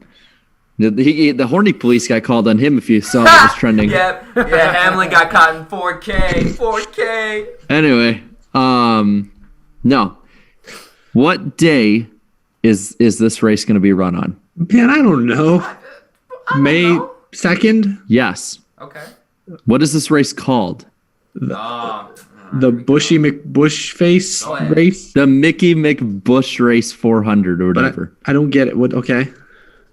Or whatever, something like that. Or the Bushy McBush Race, I think Yes. it is. Bushy McBush Race. May 2nd is Kyle Busch's birthday. Guess whose birthday? Guess is that whose day? birthday? Kyle is on Busch that is day. going to win on his birthday, and Busch will win the Bushy McBush Race. That All was right. nice. I like that. All right. I'm picking Kyle Busch. I forgot I'm to get going for it, man. Kyle I'm Busch a going Christmas for it. birthday present. I didn't realize. That's fun. Yep. That's smart. That's smart. I guarantee that Mike Joy, Jeff Gordon, whoever's going to give that final call, if that happens, will mess up. Kyle Busch wins the Bush. But I don't care. I'm too old If for they this mess, crap. seriously, if they mess up the ending call of that race, it will sound so freaking dirty. Imagine they accidentally say Kyle Busch's Bushy. Bush race. Hold What, on. Mike? Kyle Busch wins the dirty eat Bush. Oh, I'm sorry. I don't think that's going to happen. I know. Yeah, I don't think they're going to get that No. wrong. Wow. Look They're at not going to throw in this. a word that doesn't belong. I know. They might say Bush about 5 I times. know. I'm just but- reaching. I'm reaching. Oh man. Oh yeah, we Anyway. got to pick out the chat and Claudia's pick. Okay, that's Jared's pick. Claudia is agreeing with her husband. She's saying Bowman as well for the guest. And what's the chat saying? I see Mickey Elliott there. That's what they're saying. I was laughing at Jake's super chat. So was I. He said, Jared, I like your pick so much that I'm donating to Danny. Well, Jared, donate do it on again. Friday. Do it again, to me. Jared. Well, donate to me on Friday when I have the IRL. Hey, He'll Jake, make the pick Jake, again for we you. all picked him to win the truck race. Yeah, we did. You owe me 4. Oh, 4 more. Yeah, I see Harvick. I'm seeing a lot of Harvicks. Yeah, Yeah, I did a lot there. a lot of Harvicks. They got a lot of faith in him still. Some Hamlins, some I think it's Larsons. Harvick. That's heavy Harvick. Go Harvick. He had the fastest car at the end of the race in October. The Bush driver will win the Bushy McBush race. Rigged. Yeah, it still works. So there you go. Hey, if Kevin Harvick finally wins this weekend, more power to him. I might shed a tear. There's a No, you few won't. No, I won't. It's Kevin Harvick. It's been like 9 months. He Most of can. these are, I see Harvick. yeah. It's Harvick. Yeah, it's it's Harvick. Harvick. Just put Harvick down. Yeah, put him down.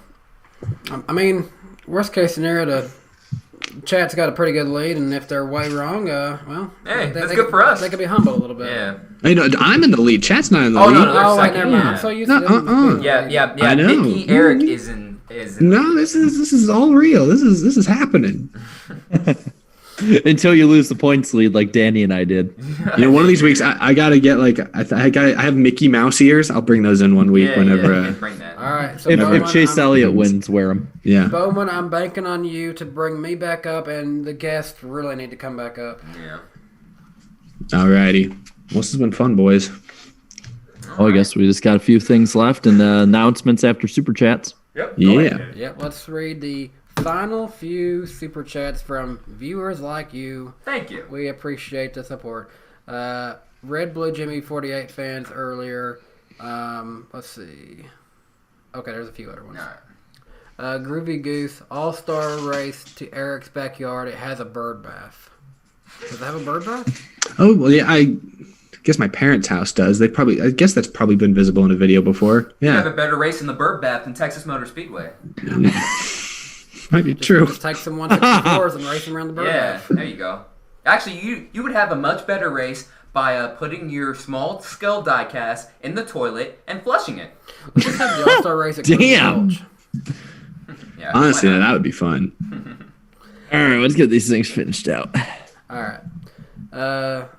St. Denny with another $5 Canadian. I heard they just added round 7 to the All-Star Race where the driver needs to do the hokey pokey and turn themselves around. That's what it's all about.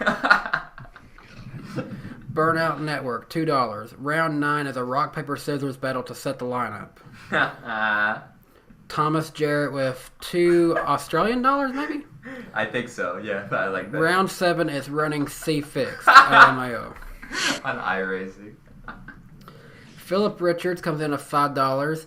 I always enjoyed the stadium pit crew challenges they did for a while as a prelude to the All-Star Race. I think I was going to say I this missed earlier. That period in the 2000s where like the All-Star races were kind of, man, they were really supported by good things like the pit crew challenge and the burnout challenge. Yeah. There was a lot of other good things that happened. Oh, the burnout challenge. Oh, I missed that so much. And I'm not sure, they might have even had a pretty big dirt race over at the dirt track that same week to kind of really add into everything going on too.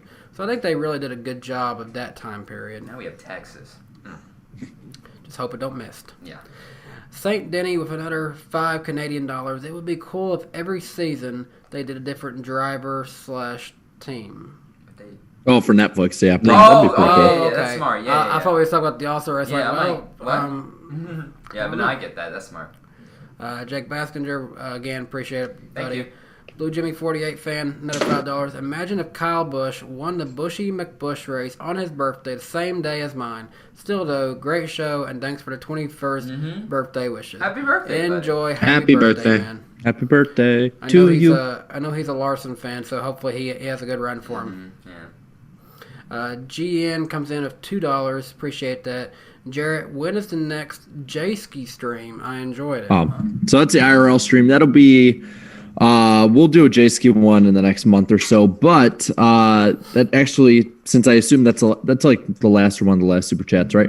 We have like just one more, but yeah. Yeah. Oh yeah, I see one some just more come coming in. in. Okay, well anyway, we're gonna be doing one this Friday. We're gonna have our own NASCAR driver draft. So be sure to get on that one. So Darian will be on that. I will not. Darian's going to stay here at the house. Me and Claudia have a good friend of ours. They got married a little while back when COVID was still a lot more. Now that things are getting better, they're having a kind of like a reception, so we're going to that. I won't be there. Darian though will be here at my house hanging out. He'll be on with Jarrett for that one. Eric, will you be on?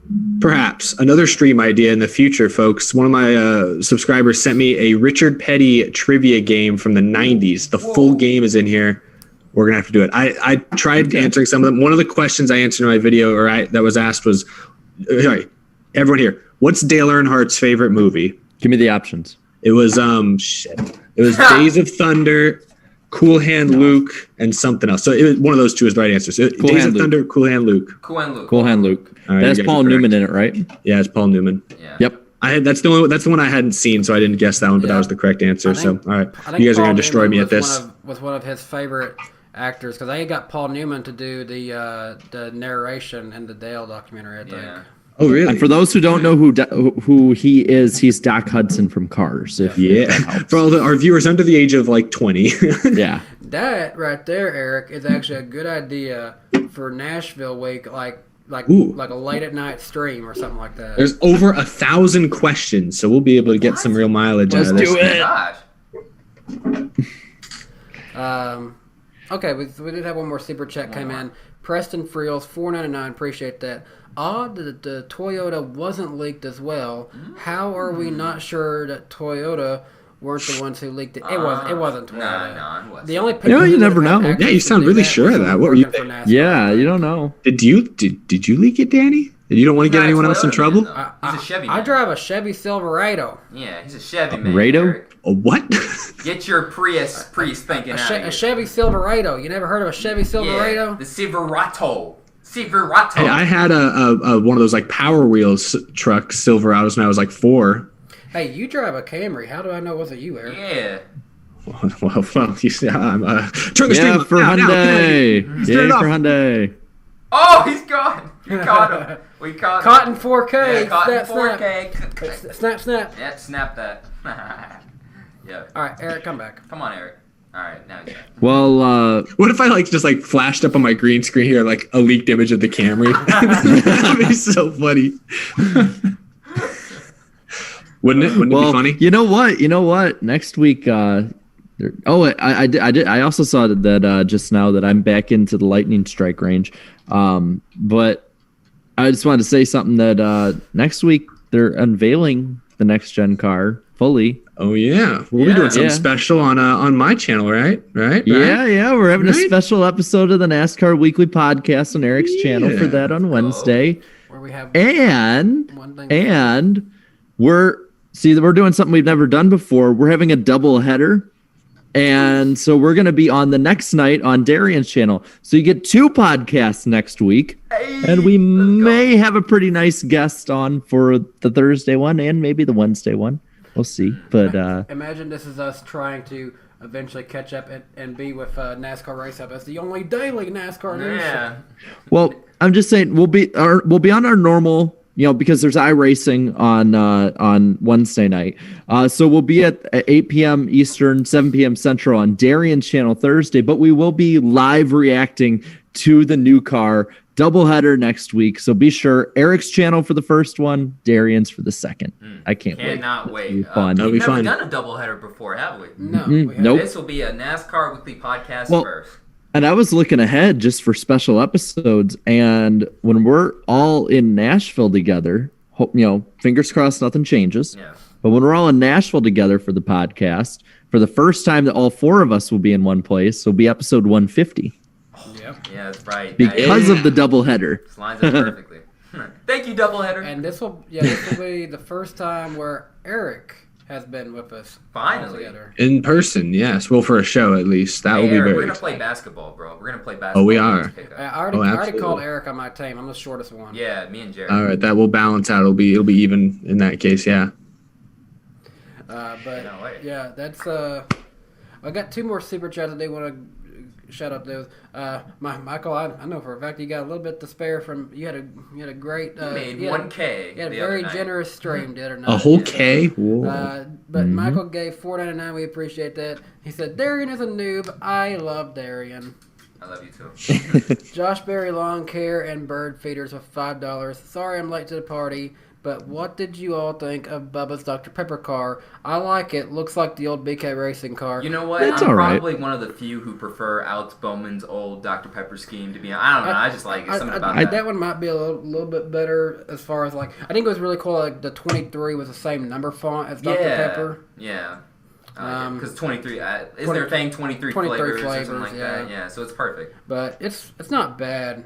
It's not bad. I just hope that for Darlington they do a really good Dr. Pepper throwback car. I just want to see that. Yeah, like a one to like Kevin Grubb, Ron Horner Day, one of those days. One of those, cool. Like from the 2000s. Yeah, early 2000s, for sure. Thanks, guys. Thanks for the money. But, guys, we look forward to having you next week on another busy week. Double header. We went 2 hours and 40 minutes this week. Overtime. Big show. Damn. Overtime. Big show. We haven't done that in years. We're back to season 1 basically. Yeah, season 1. Like, yeah. This won't be normal. Again, this won't be the normal one. Y'all go follow Isabella Robusto and appreciate everyone for tuning in tonight. You can catch us. I have one last thing. I'm here to leak the Toyota. Red Bull! The Red Bull returns! They returned! The Toyota confirmed! Red I can't Bull! believe it! Oh, look away! You're not supposed to see that. Jared, get the down call! Get the down call! Just do it! I got the Dale call ready. Hurry, do it Hurry, now! do it now! Hurry, do it now! Do it! No, don't.